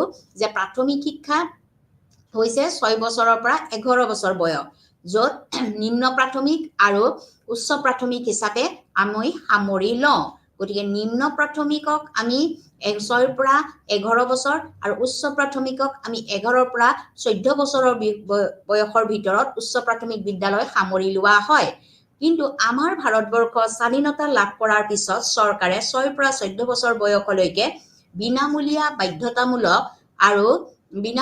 বাধ্যতামূলক শিক্ষা প্ৰদান কৰাৰ লক্ষ্যপ্ৰাপ্ত কৰিবলৈ চেষ্টা কৰা হৈছে গতিকে আমাৰ ভাৰতবৰ্ষ স্বাধীনতা লাভ কৰাৰ 1947 চনত আমাৰ ভাৰতবৰ্ষই স্বাধীনতা লাভ কৰিছিল 1947 চনত ভাৰতবৰ্ষই স্বাধীনতা লাভ কৰাৰ পিছত 1950 চনৰ 26 জানুৱাৰীৰ দিনা যেতিয়া আমাৰ সংবিধানৰ খচৰা প্ৰস্তুত কৰা হ'ল এই সংবিধানৰ 45 নং অনুচ্ছেদত প্ৰথমতেই উল্লেখ কৰা হৈছে যে জাতি ধৰ্ম ভাষা নিৰ্বিশেষে সকলো ল'ৰা ছোৱালীয়ে 6 পৰা 14 বছৰৰ সকলো ল'ৰা ছোৱালীয়ে বিনামূলীয়া বাধ্যতামূলক প্ৰাথমিক শিক্ষা পাব লাগিব আৰু এই প্ৰাথমিক শিক্ষা সাৰ্বজনীন কৰিব লাগিব ইয়াৰ পৰৱৰ্তী পৰ্যায়ত আমাৰ ভাৰতবৰ্ষৰ প্ৰাথমিক শিক্ষাৰ ক্ষেত্ৰত ইমানখিনি গুৰুত্ব প্ৰদান কৰি অহাৰ পিছতো আমাৰ সৰ্বশিক্ষাৰ নিচিনা আঁচনিও যেতিয়া আমাৰ প্ৰাথমিক শিক্ষাৰ বিকাশ গুণগত মানদণ্ড বা পৰিমাণগত মানদণ্ডৰ ক্ষেত্ৰত যেতিয়া তেওঁলোকে ইমানটো গুৰুত্বপূৰ্ণ ভূমিকা পালন কৰিব নোৱাৰিলে তেতিয়াই আমাৰ ভাৰতবৰ্ষৰ যিখন সংবিধান এই সংবিধানখন সংশোধনৰ বাবে প্ৰচেষ্টা হাতত ল'লে এই সংবিধানখনৰ সংশোধনীৰ ফলস্বৰূপে আমাৰ 21তম সংশোধনী ব্যৱস্থা কৰা হ'ল গতিকে 86তম সংশোধনী ব্যৱস্থাৰ ফলস্বৰূপে আমাৰ এটা নতুন আৰ্টিকেল বা দফা গঠন কৰা হ'ল যিটো দফাৰ নাম হৈছে 21A আৰু এই দফাটোৰ ফলস্বৰূপে আমাৰ যিখন RTE এক্ট যে শিক্ষাৰ অধিকাৰ আইন প্ৰস্তুত কৰি তোলা হ'ল এইখন হৈছে এখন আইনী পৰিক্ৰমা যাৰ জৰিয়তে আমি প্ৰাথমিক শিক্ষা বিনামূলীয়া আৰু বাধ্যতামূলক কৰাৰ ক্ষেত্ৰত আইন হাতত তুলি ল'বলগীয়া হৈছিলে কাৰণ কিছুমান ল'ৰা ছোৱালীক আমি স্কুলত আনিব পৰা নাছিলো যিবিলাক ল'ৰা ছোৱালী দুৰ্গম বা পিছপৰা সম্প্ৰদায়ৰ সেই সকল ল'ৰা ছোৱালীয়ে অৱগতই হোৱা নাছিল যে প্ৰাথমিক শিক্ষা তেওঁলোকে নললে তেওঁলোকৰ ভৱিষ্যত অন্ধকাৰ হ'ব এই কথাটো তেওঁলোকে উপলব্ধি কৰিব পৰা নাছিল আৰু অৰ্থনৈতিকভাৱে যিবিলাক দুখীয়া বা পিছপৰা শ্ৰেণীৰ ব্যক্তি আছিলে তেওঁলোকেও নিজৰ মাক দেউতাকে কি কৰিব সেই ল'ৰা ছোৱালীখিনিকে কোনো এটা কামত শ্ৰমিক হিচাপে লগত লৈ যাব তাৰ ফলস্বৰূপে তেওঁলোকে শিক্ষা গ্ৰহণ কৰিব নোৱাৰে যাতে সেইবিলাক নহয় তাৰ বাবে এই আইনখন প্ৰস্তুত কৰা হৈছিলে যে তেওঁলোকক বাধ্যতামূলকভাৱে প্ৰাথমিক বিদ্যালয়ত নামভৰ্তিকৰণৰ চেষ্টা কৰাটো অতিকৈ দৰকাৰ গতিকে এই নামভৰ্তিকৰণৰ ব্যৱস্থাটো তেওঁলোকৰ কি হ'ব লাগিব বিনামূলীয়া হ'ব লাগিব বাধ্যতামূলক হ'ব লাগিব প্ৰত্যেকজন ছাত্ৰ ছাত্ৰীয়ে বিদ্যালয়লৈকে আহিব লাগিব আৰু বিদ্যালয়লৈ নাহিলেহে তেওঁলোকে আইনে ইয়াক ব্যৱস্থা ল'ব আৰু কোনো বিদ্যালয়ে তেওঁলোকক ৰিজেক্ট কৰিব নোৱাৰে যে এইজন ল'ৰা বা ছোৱালী অমুক সম্প্ৰদায়ৰ পৰা আহিছে গতিকে মোৰ স্কুলত তেওঁলোকে নামভৰ্তি কৰিব নোৱাৰিব গতিকে কোনো ধৰণৰ শিক্ষক বা হেডমাষ্টৰে এই কথাটো কৰিব নোৱাৰিব তেওঁ যিকোনো পৰ্যায়ৰ যিকোনো ভাষা যিকোনো মাধ্যমৰ যিকোনো শ্ৰেণীৰ ব্যক্তি সমাজত তেওঁ নামভৰ্তিকৰণ কৰিবই লাগিব আৰু উপস্থিতিৰ সংখ্যা বাধ্যতামূলক হ'বই লাগিব আৰু প্ৰাথমিক শিক্ষা সম্পূৰ্ণ তেওঁলোকে কৰিবই লাগিব যাতে প্ৰাথমিক শিক্ষাৰ যিটো ৱাষ্টেচন ষ্টেগনেশ্যন অপচয় আৰু অনুন্নয়নৰ যিটো এটা বৃহৎ সমস্যা আছিল ভাৰতবৰ্ষত এই সমস্যাটো আমাৰ RTA Act 2009 জৰিয়তে সমাপ্ত কৰিবলৈ বাধ্য কৰা হৈছিল ইয়াৰ পৰৱৰ্তী পৰ্যায়ত UEE universal of elementary education যিটোৱে আমাক সকলোৰে বাবে সমান শিক্ষাৰ সুযোগৰ ব্যৱস্থা কৰিছে আৰু গণতন্ত্ৰত সামাজিক গাঁথনি শক্তিশালী কৰাৰ বাবে এক পদক্ষেপ হাতত লৈছে UEE ইউনিভাৰ্চেলাইজেশ্যন অফ এলিমেণ্টাৰী এডুকেশ্যন গতিকে UEE আমাৰ সকলো ল'ৰা ছোৱালীকে জাতি ধৰ্ম ভাষা নিৰ্বিশেষে সকলোৱে যাতে এই শিক্ষা গ্ৰহণ কৰিব পাৰে তাৰ ওপৰত আমাৰ গুৰুত্ব প্ৰদান কৰি অহা হৈছিল গতিকে এইখিনি হৈছে আমাৰ ভাৰতীয় শিক্ষা ব্যৱস্থাৰ ভাৰতীয় প্ৰাথমিক শিক্ষা ব্যৱস্থাৰ পদক্ষেপ যে প্ৰাথমিক শিক্ষা 6 বছৰৰ পৰা 11 বছৰ হয় সেইটোক আমি নিম্ন প্ৰাথমিক বুলি কওঁ আকৌ 11ৰ পৰা 14 বছৰ বয়সক আমি উচ্চ প্ৰাথমিক হিচাপে সামৰি লওঁ দ্বিতীয়তে স্বাধীনতাৰ পিছৰ পৰা ভাৰত চৰকাৰে 6ৰ পৰা 14 বছৰ বয়সলৈকে বিনামূলীয়া বাধ্যতামূলক শিক্ষা প্ৰদান কৰাৰ লক্ষ্যপ্ৰাপ্ত কৰিবলৈ চেষ্টা কৰি হৈছে যিটোক আমি কৈছো যে আমাৰ ভাৰতবৰ্ষৰ সংবিধানখন ৰচনা হোৱাৰ পৰৱৰ্তী পৰ্যায়তে 45 নং অনুচ্ছেদ বুলি 45 নং যিটো আমাৰ দফা আছে এই দফাত এই ব্যৱস্থা কৰা হৈছিল ইয়াৰ পৰৱৰ্তী পৰ্যায়ত right to education RTT Act যিখন এক্ট হৈছে এখন আইনী পৰিক্ৰমা যিখন পৰিক্ৰমাত আমাৰ প্ৰাথমিক শিক্ষা সম্পূৰ্ণ ৰূপে প্ৰত্যেকটো ল'ৰা ছোৱালীয়ে ল'ব লাগিব বুলি ইয়াৰ আইনৰ ধাৰাত অন্তৰ্ভুক্ত কৰা হৈছে 6 পৰা 14 বছৰ বয়সৰ সকলো শিশুৱে কি কৰিব লাগিব বিনামূলীয়া বাধ্যতামূলক শিক্ষা ব্যৱস্থা নামভৰ্তি উপস্থিতি আৰু প্ৰাথমিক শিক্ষা সম্পূৰ্ণ কৰিব লাগিব ইয়াৰ পৰৱৰ্তী পৰ্যায়ত UEE সকলোৰে বাবে যাতে সমান সুযোগ ব্যৱস্থা পায় এই সুযোগ ব্যৱস্থাত যাতে গণতন্ত্ৰৰ সামাজিক গাঁথনি শক্তিশালী কৰিব পৰা যায় এই ব্যৱস্থাৰ বিষয়ে আমি কি কৰিছিলো EEৰ জৰিয়তে আমাৰ সামাজিক ব্যৱস্থা আমি শক্তিশালী কৰাৰ বাবে গুৰুত্ব প্ৰদান কৰা হৈছিল কাৰণ গণতন্ত্ৰত যিখন সৰকাৰ থাকে বা গণতন্ত্ৰত যিখন আমাৰ দেশ থাকে যেতিয়া ভাৰতবৰ্ষ এখন গণতান্ত্ৰিক দেশ হ'ল আমাৰ প্ৰথম লক্ষ্যটোৱে হ'ল যে আমাৰ অৰ্থনৈতিক বিকাশ আমাৰ সামাজিক বিকাশ আমাৰ সকলোখিনি যাতে বিকাশ সাধন হয় এই বিকাশ সাধনৰ মূলতে হৈছে প্ৰাথমিক শিক্ষা যদি ভাৰতবৰ্ষৰ মানুহবিলাক নিৰক্ষৰ হৈ থাকে যিহেতু ভাৰতবৰ্ষত ব্ৰিটিছে বহু সময় ধৰি আমাৰ ব্ৰিটিছৰ অধীনতে আমাৰ ভাৰতবৰ্ষৰ ভাৰতবাসী আছিল এই সময়ত ব্ৰিটিছৰ সকলৰ উদ্দেশ্য আছিল যে আমাৰ দেশৰ পৰা যিখিনি তেওঁলোকে পায় তেওঁলোকৰ সকলোবিলাক বিষয়বস্তু তেওঁলোকে নিজৰ দেশতহে তেওঁলোকে কি কৰিব পাৰে প্ৰয়োগ কৰিব পাৰে আৰু হেনেকৈ আমাৰ ভাৰতীয় মানুহখিনি শিক্ষাৰ পৰা বঞ্চিত হ'ল অৰ্থনৈতিকভাৱে পিছ পৰি থাকিল সামাজিকভাৱে পিছ পৰি থাকিল গতিকে এই পিছপৰা মানুহখিনিক আমি আগবঢ়াই আনিবলৈ হ'লে আমাৰ UEE নিচিনা পদক্ষেপ কিছুমান হাতত ল'বলগীয়া হৈছিল আৰু তেতিয়াহে আমাৰ গণতন্ত্ৰ আমি মজবুত কৰিব পাৰিম বুলি ভবা হৈছিল গতিকে ইয়াৰ ফলস্বৰূপে আকৌ কি হ'ল ভাৰত স্বাধীনতা লাভ কৰাৰ পিছত কিছুমান কমিশন বা কমিটি আমাৰ আহি পৰিলে যিবিলাক কমিশন বা কমিটিয়ে কি কৰিছে আকৌ তেওঁলোকে শিক্ষা ব্যৱস্থা ভাৰতবৰ্ষৰ স্বাধীন ভাৰতৰ শিক্ষা ব্যৱস্থা যাতে শিক্ষা ব্যৱস্থাৰ মানদণ্ড যাতে আগবাঢ়ি যাব পাৰে শিক্ষা ব্যৱস্থা যাতে সুদূৰ প্ৰসাৰী লাভ কৰিব পাৰে ভাৰতবৰ্ষ যাতে অন্যান্য দেশৰ লগত প্ৰতিযোগিতামূলক দিশত ফেৰ মাৰিব পাৰে কাৰণ পৃথিৱীৰ অন্যান্য দেশসমূহ ইতিমধ্যে আমাৰ শিক্ষাৰ ফালৰ পৰাই হয় সামাজিক ফালৰ পৰাই হওক বা ৰাজনৈতিক ফালৰ পৰা হওক বা অৰ্থনৈতিক ফালৰ পৰাই হওক বহুত আগবাঢ়ি গৈছে কিন্তু আমাৰ ভাৰতবৰ্ষ বহুত পিছ পৰি আছিল গতিকে আমাৰ ভাৰতবাসীয়ে শিক্ষাবিদসকলে চিন্তাবিদসকলে বুদ্ধিজীৱীসকলে চিন্তা কৰিলে যে কি কৰা যাব গতিকে এই কাৰণে আমাৰ সময়ে সময়ে কি কৰা হৈছে স্বাধীনতা লাভ কৰাৰ পিছত কিছুমান কমিটি প্ৰস্তুত কৰা হৈছে বা কিছুমান আয়োগ গঠন কৰা হৈছে যিবিলাক আয়োগেও আমাৰ ভাৰতীয় শিক্ষা ব্যৱস্থাৰ ওপৰত এক গুৰুত্বপূৰ্ণ প্ৰভাৱ বিস্তাৰ কৰিছিল গতিকে প্ৰথমখন আয়োগ হৈছে বিশ্ববিদ্যালয় শিক্ষা আয়োগ 1948 and 49 যদিও এই আয়োগখন বিশ্ববিদ্যালয় শিক্ষা আয়োগ হিচাপে ধৰা হৈছে কিন্তু এই শিক্ষাই কৈছে যে যিকোনো মেচিনাৰী যিকোনো আমাৰ মেচিনাৰী কাম কাজৰ ক্ষেত্ৰত কিন্তু প্ৰাথমিক শিক্ষা আৰু মাধ্যমিক শিক্ষাক আমি বাদ দিব নোৱাৰো কাৰণ প্ৰাথমিক শিক্ষা আৰু মাধ্যমিক শিক্ষাৰ অবিহনে আমাৰ বিশ্ববিদ্যালয় শিক্ষা ব্যৱস্থা আমাৰ সুদূৰ প্ৰসাৰী নহব যেহেতু বিশ্ববিদ্যালয় শিক্ষা আয়োগখনৰ মূল লক্ষ্যটোৱে আছিল বিশ্ববিদ্যালয় পৰিশোধন কৰা বিশ্ববিদ্যালয় সংস্কাৰ কৰা বিশ্ববিদ্যালয় স্থাপন কৰা বিশ্ববিদ্যালয়ৰ পাঠ্যক্ৰম কেনেকুৱা হ'ব এই বিষয়ৰ ওপৰত গুৰুত্বপূৰ্ণ বিষয় আগবঢ়োৱা এইখিনি আছিল আমাৰ বিশ্ববিদ্যালয় শিক্ষা আয়োগৰ মূল বিষয়বস্তু কিন্তু বিশ্ববিদ্যালয় শিক্ষাৰ মূল বিষয়বস্তু যদি বিশ্ববিদ্যালয়ক লৈও আছিল তথাপি কিন্তু তেওঁলোকে প্ৰাথমিক শিক্ষাৰ কথা ফাল মাৰিব পৰা নাছিলে বা ফালৰি কাটি অহা নাছিলে তেওঁলোকে চিন্তা কৰিছিলে যে ভাৰতীয় শিক্ষা ব্যৱস্থাৰ বিশ্ববিদ্যালয়ৰ শিক্ষা ব্যৱস্থা এক উন্নত মানদণ্ডৰ হ'ব লাগিলে আমি তলৰ পৰা ওপৰলৈ যাব লাগিব ওপৰৰ পৰা কিন্তু তললৈ আহিব নোৱাৰি যিকোনো আমি এটা ঘৰ বনালে বা যিকোনো এটা বিষয়বস্তু আমি আগবঢ়ালে আমি তলৰ পৰা যাব লাগিব আমি ভালকৈ এটা যদি বাক্য লিখিব লগা হয় প্ৰথমতে আমি সেই শব্দটো জানিব লাগিব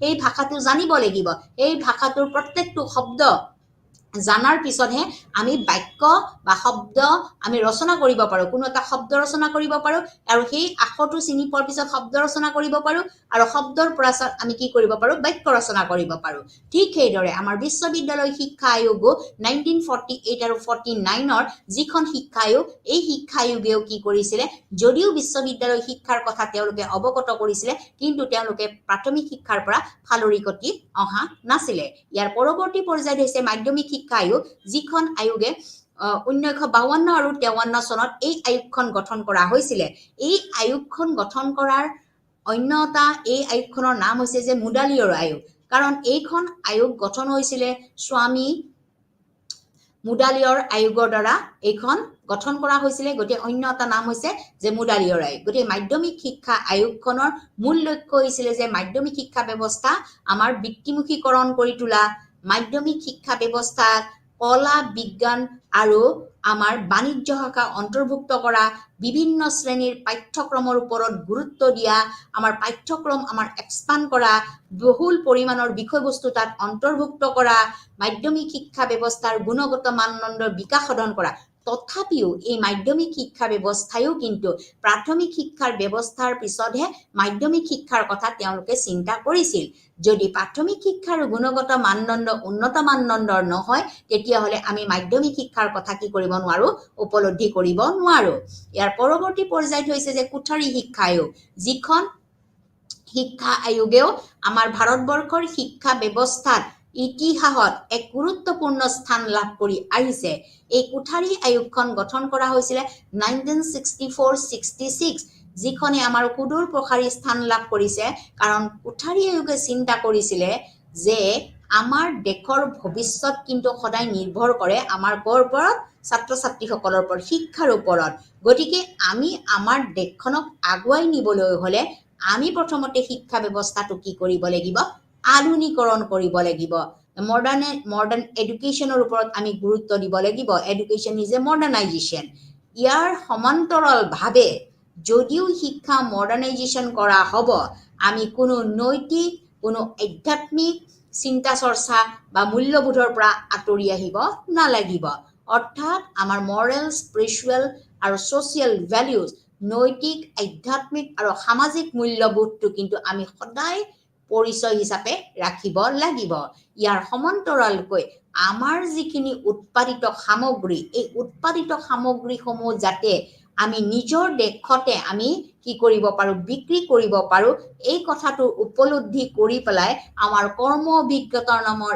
এটা বিষয় আমাৰ কি কৰা হৈছিল মাধ্যমিক পৰ্যায়ত অন্তৰ্ভুক্ত কৰা হৈছিল কোঠাৰী আয়োগে কৈছিলে যে কৰ্ম অভিজ্ঞতা এটা আমাৰ কি হ'ব লাগিব বিষয় হ'ব লাগিব যিটো বিষয়ৰ জৰিয়তে আমি কি কৰিব পাৰো নিজৰ দেশৰ উৎপাদিত সামগ্ৰীসমূহ নিজৰ দেশতে আমি বিক্ৰী কৰিব পাৰো ইয়াৰ উপৰি কোঠাৰী আয়োগে গুৰুত্ব প্ৰদান কৰিছিল যে বিজ্ঞান ভিত্তিক পাঠ্যক্ৰম সায়েন্স এডুকেশ্যন বিজ্ঞান ভিত্তিক পাঠ্যক্ৰম আমি কি কৰিব লাগিব অন্তৰ্ভুক্ত কৰিব লাগিব যাৰ ফলস্বৰূপে বৰ্তমান সময়ত আমাৰ প্ৰাথমিক পৰ্যায়ৰ সকলোবিলাক পাঠ্যক্ৰমতে বিজ্ঞান বা পৰিৱেশ বিজ্ঞান এনেকুৱা ধৰণৰ বিষয়বস্তুসমূহ আমাৰ অন্তৰ্ভুক্ত কৰা হৈছে যিটো পৰামৰ্শ ইতিমধ্যে আমাৰ কোঠাৰী আয়োগৰ 1964 আৰু 66ৰ এই আয়োগখনে দি থৈ আহিছে ইয়াৰ পৰৱৰ্তী পৰ্যায়ত হৈছে প্ৰাথমিক শিক্ষা সাৰ্বজনীনকৰণৰ বাবে 1960 আৰু এখন বিষয়বস্তু সামৰি লোৱা হৈছিলে যে 1960 প্ৰাথমিক শিক্ষা সাৰ্বজনীনকৰণৰ কিছুমান দিহা পৰামৰ্শ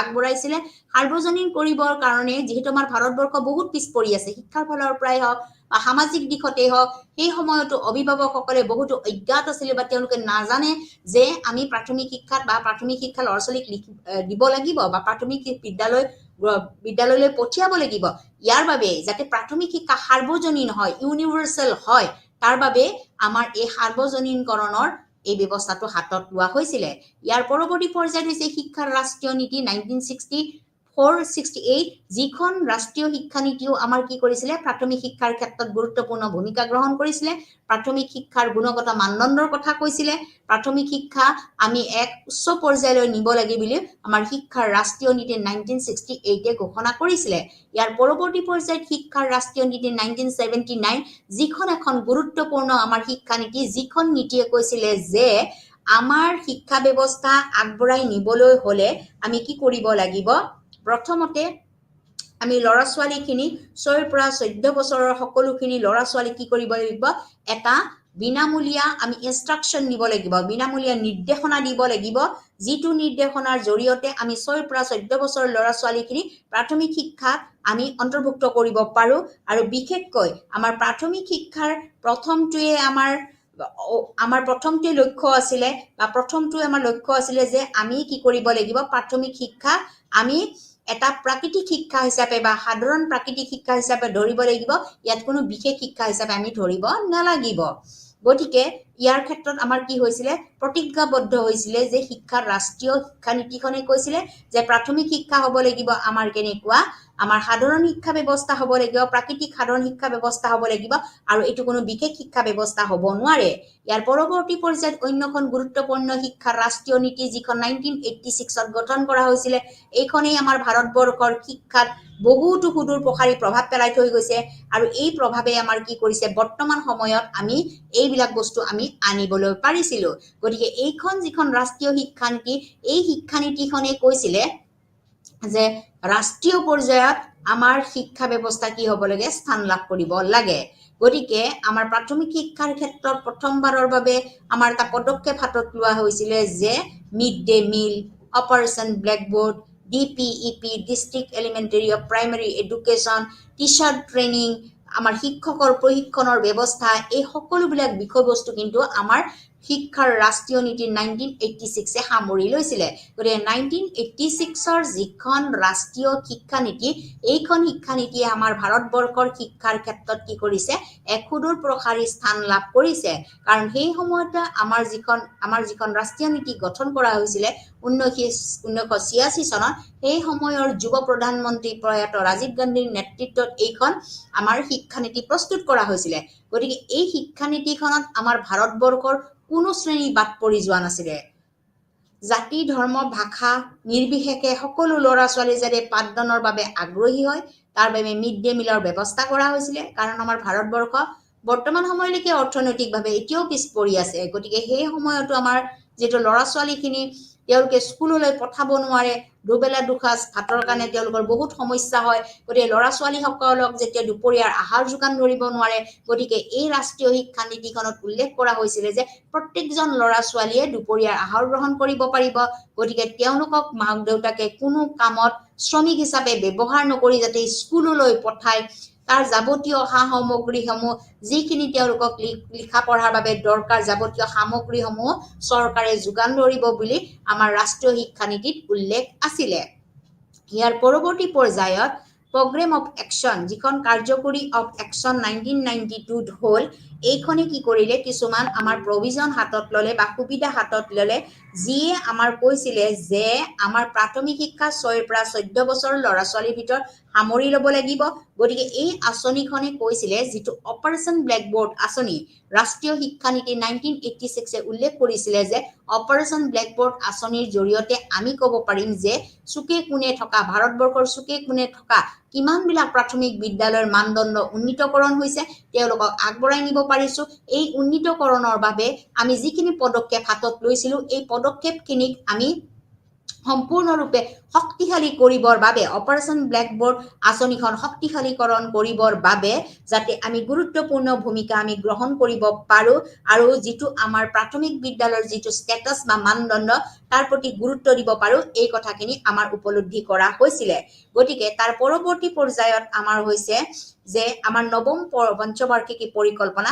কাৰণ ভাৰতবৰ্ষ হৈছে এখন গণতান্ত্ৰিক দেশ এই গণতান্ত্ৰিক দেশত এখন চৰকাৰ থাকে এই চৰকাৰখন আকৌ 5 বছৰৰ মূৰে মূৰে কি হয় আমাৰ জনতাৰ দ্বাৰা তেওঁলোকে উত্থাপিত হয় গতিকে তাৰ এই চৰকাৰ গঠন হোৱাৰ লগে লগে একোটা পৰিকল্পনা হাতত লোৱা হয় যাক আমি পঞ্চবাৰ্ষিকী পৰিকল্পনা বুলি কওঁ ঠিক সেইদৰে নৱম পঞ্চবাৰ্ষিকী পৰিকল্পনাটো কি কৰা হৈছিলে আমাৰ প্ৰাথমিক শিক্ষাৰ আমাৰ উন্নতিৰ বাবে ইমপ্ৰুভমেন্টৰ বাবে আৰু তেওঁলোকক নিৰীক্ষণ কৰিবৰ বাবে তেওঁলোকৰ এছেছমেন্ট কিমান হৈছে তেওঁলোকৰ কিমানখিনি ৰিটেনচন হৈছে তেওঁলোকৰ অনগ্ৰসৰ হৈছে এইখিনি কথা আমাৰ নৱম পঞ্চবাৰ্ষিকী পৰিকল্পনাৰ দ্বাৰা যুগুত কৰি উলিওৱা হৈছিলে গতিকে ভাৰতীয় শিক্ষা ব্যৱস্থাত এই প্ৰাথমিক শিক্ষাৰ এই নিম্নলিখিত যিবিলাক কমিটি আছে বা যিবিলাক কমিশন এই কমিশনখিনিয়ে কি কৰিছে ভাৰতীয় শিক্ষা ব্যৱস্থাৰ প্ৰাথমিক শিক্ষাৰ ক্ষেত্ৰত এক সুদূৰ প্ৰসাৰী তেওঁলোকে পৰামৰ্শ আগবঢ়াইছে সুদূৰ প্ৰসাৰী কিছুমান সাজেশ্যন দিছে যাৰ ফলস্বৰূপে বৰ্তমান সময়ত আমাৰ প্ৰাথমিক শিক্ষাৰ ভেটি বহুত মজবুত হৈছে গতিকে এই প্ৰাথমিক শিক্ষাৰ যিটো আমাৰ উদ্দেশ্য এই উদ্দেশ্যটোৰ বিষয়ে আমাৰ 2015 আৰু 16 চনত এটা টাৰ্গেট কৰা হ'ল যে আমাৰ প্ৰাথমিক শিক্ষা ব্যৱস্থা কিমান বয়সৰ ল'ৰা ছোৱালীক সামৰি লোৱা হয় কিমান বয়স কিমানখিনি শিক্ষাৰ্থীৰ মুঠ সংখ্যা থাকে তেওঁলোকৰ পুৰুষৰ সংখ্যা কিমান মহিলাৰ সংখ্যা কিমান আৰু প্ৰাথমিক স্তৰত কিমানখিনি এজৰ ভিতৰত অন্তৰ্ভুক্ত থাকে গতিকে এটা প্ৰাথমিক বিদ্যালয়ৰ শিক্ষা বুলি কৰে 2015 আৰু 16 চনৰ নামভৰ্তিকৰণৰ ক্ষেত্ৰত বয়সৰ গোট হৈছে 6 পৰা 13 বছৰলৈকে আৰু শিক্ষাৰ্থীৰ মুঠ সংখ্যা হৈছে যে ইয়াতে কিমান 2,56,006 জন মুঠ সংখ্যা টোটাল শিক্ষাৰ্থীৰ মুঠ সংখ্যা total number of the student in all over the India in 2015 to 16 আমাৰ হৈছে কিমান 2,56,006 জন এইদৰে আমাৰ ল'ৰা ছোৱালীৰ সংখ্যা হৈছে কিমান 1,32,135 আৰু ঠিক সেইদৰে মহিলাৰ সংখ্যা হৈছে কিমান 1,23,871 আৰু প্ৰাথমিক স্তৰৰ আমি যিটো স্তৰ এই স্তৰটো আমি ধৰিছো কিমান একৰ পৰা অৰ্থাৎ প্ৰথম শ্ৰেণীৰ পৰা অষ্টম শ্ৰেণীৰ ভিতৰত ইয়াৰ অন্তৰ্ভুক্ত কৰা হৈছিলে এই সময়ত আমাৰ যিটো ষ্টেটিষ্টিক্সৰ এটা ধাৰণা মতে এইখিনি বিষয়বস্তু আমি পাইছিলো বা আমাৰ চৰকাৰৰ ওচৰত উত্থাপন হৈছিলে পৰিসংখ্যাক ভিত্তিত আমাৰ এইদৰে উত্থাপন হৈছিলে গতিকে আমাৰ ভাৰতবৰ্ষৰ প্ৰাথমিক শিক্ষাৰ নামভৰ্তিকৰণৰ ক্ষেত্ৰত 2015 আৰু 16 চনত এই নিম্নলিখিত বিষয়সমূহৰ দ্বাৰাই আমি গম পাইছিলো যে ভাৰতবৰ্ষৰ প্ৰাথমিক শিক্ষা কিমানখিনি আগবঢ়িছে আৰু কিমানখিনি পিছ পৰি গৈছে গতিকে এতিয়া প্ৰাথমিক শিক্ষা বুলি ক'লে প্ৰাথমিক শিক্ষাৰ আমি বহুতো বৈশিষ্ট্য আমি পাওঁ গতিকে প্ৰাথমিক শিক্ষা ব্যৱস্থা নোহোৱাকৈ আমাৰ মাধ্যমিক শিক্ষা ব্যৱস্থা হ'ব নোৱাৰে আৰু মাধ্যমিক শিক্ষা ব্যৱস্থা নোহোৱাকৈ আমাৰ উচ্চ শিক্ষাও হ'ব নোৱাৰে গতিকে প্ৰাথমিক শিক্ষা ব্যৱস্থা আমি কিমানখিনি হ'ব পাৰে বা আমি কিমানখিনি ল'ব পাৰোঁ এই কথাটো ভিত্তিতে আমাৰ কি কৰা হৈছিল প্ৰাথমিক শিক্ষাৰ কিছুমান উদ্দেশ্য বা বৈশিষ্ট্য আমি দাঙি ধৰিছিলো গতিকে এই বৈশিষ্ট্যসমূহ হৈছে প্ৰথমটো বৈশিষ্ট্য হৈছে যে শিক্ষাৰ গুণগত শিক্ষাৰ মানদণ্ডৰ ওপৰত গুৰুত্ব দিয়া গতিকে আমি জানো যে আমাৰ প্ৰাথমিক শিক্ষা ব্যৱস্থা দুই প্ৰকাৰৰ দিশ থাকে এটা হৈছে গুণগত আৰু এটা হৈছে পৰিমাণগত গতিকে গুণগত দিশটোত থাকিব কি আমি ল'ৰা ছোৱালীক কেনেকুৱা ধৰণৰ শিক্ষা ব্যৱস্থা প্ৰদান কৰিছো শিক্ষকৰ গুণগত মানদণ্ড বা অৰ্হতা কিমান তেওঁলোকে প্ৰশিক্ষণপ্ৰাপ্ত শিক্ষক হয় নে নহয় তেওঁলোকে ল'ৰা ছোৱালীখিনি কিমানভাৱে শাৰীৰিক মানসিক বৌদ্ধিক বা নৈতিক বা সামাজিকভাৱে আগবঢ়াই নিব পাৰিছে এইখিনি দিশক আমি কি কৈছো গুণগত দিশ বুলি কৈছো আৰু পৰিমাণগত দিশটো হৈছে আমি কিমান সংখ্যা ল'ৰা ছোৱালী আমি নামভৰ্তিকৰণ কৰিব পাৰিছো আৰু সেই অনুযায়ী তেওঁলোকে পাঠদান কৰি পেলাই তেওঁলোকে পৰীক্ষাত উত্তীৰ্ণ হৈ গৈছে সেইখিনি হৈছে কি পৰিমাণগত কিমানখিনি উত্তীৰ্ণ হৈছে আৰু কিমানখিনি অনুত্তীৰ্ণ হৈছে এই দিশটোৱে হৈছে আমাৰ কি পৰিমাণগত দিশ ইয়াৰ উপৰিও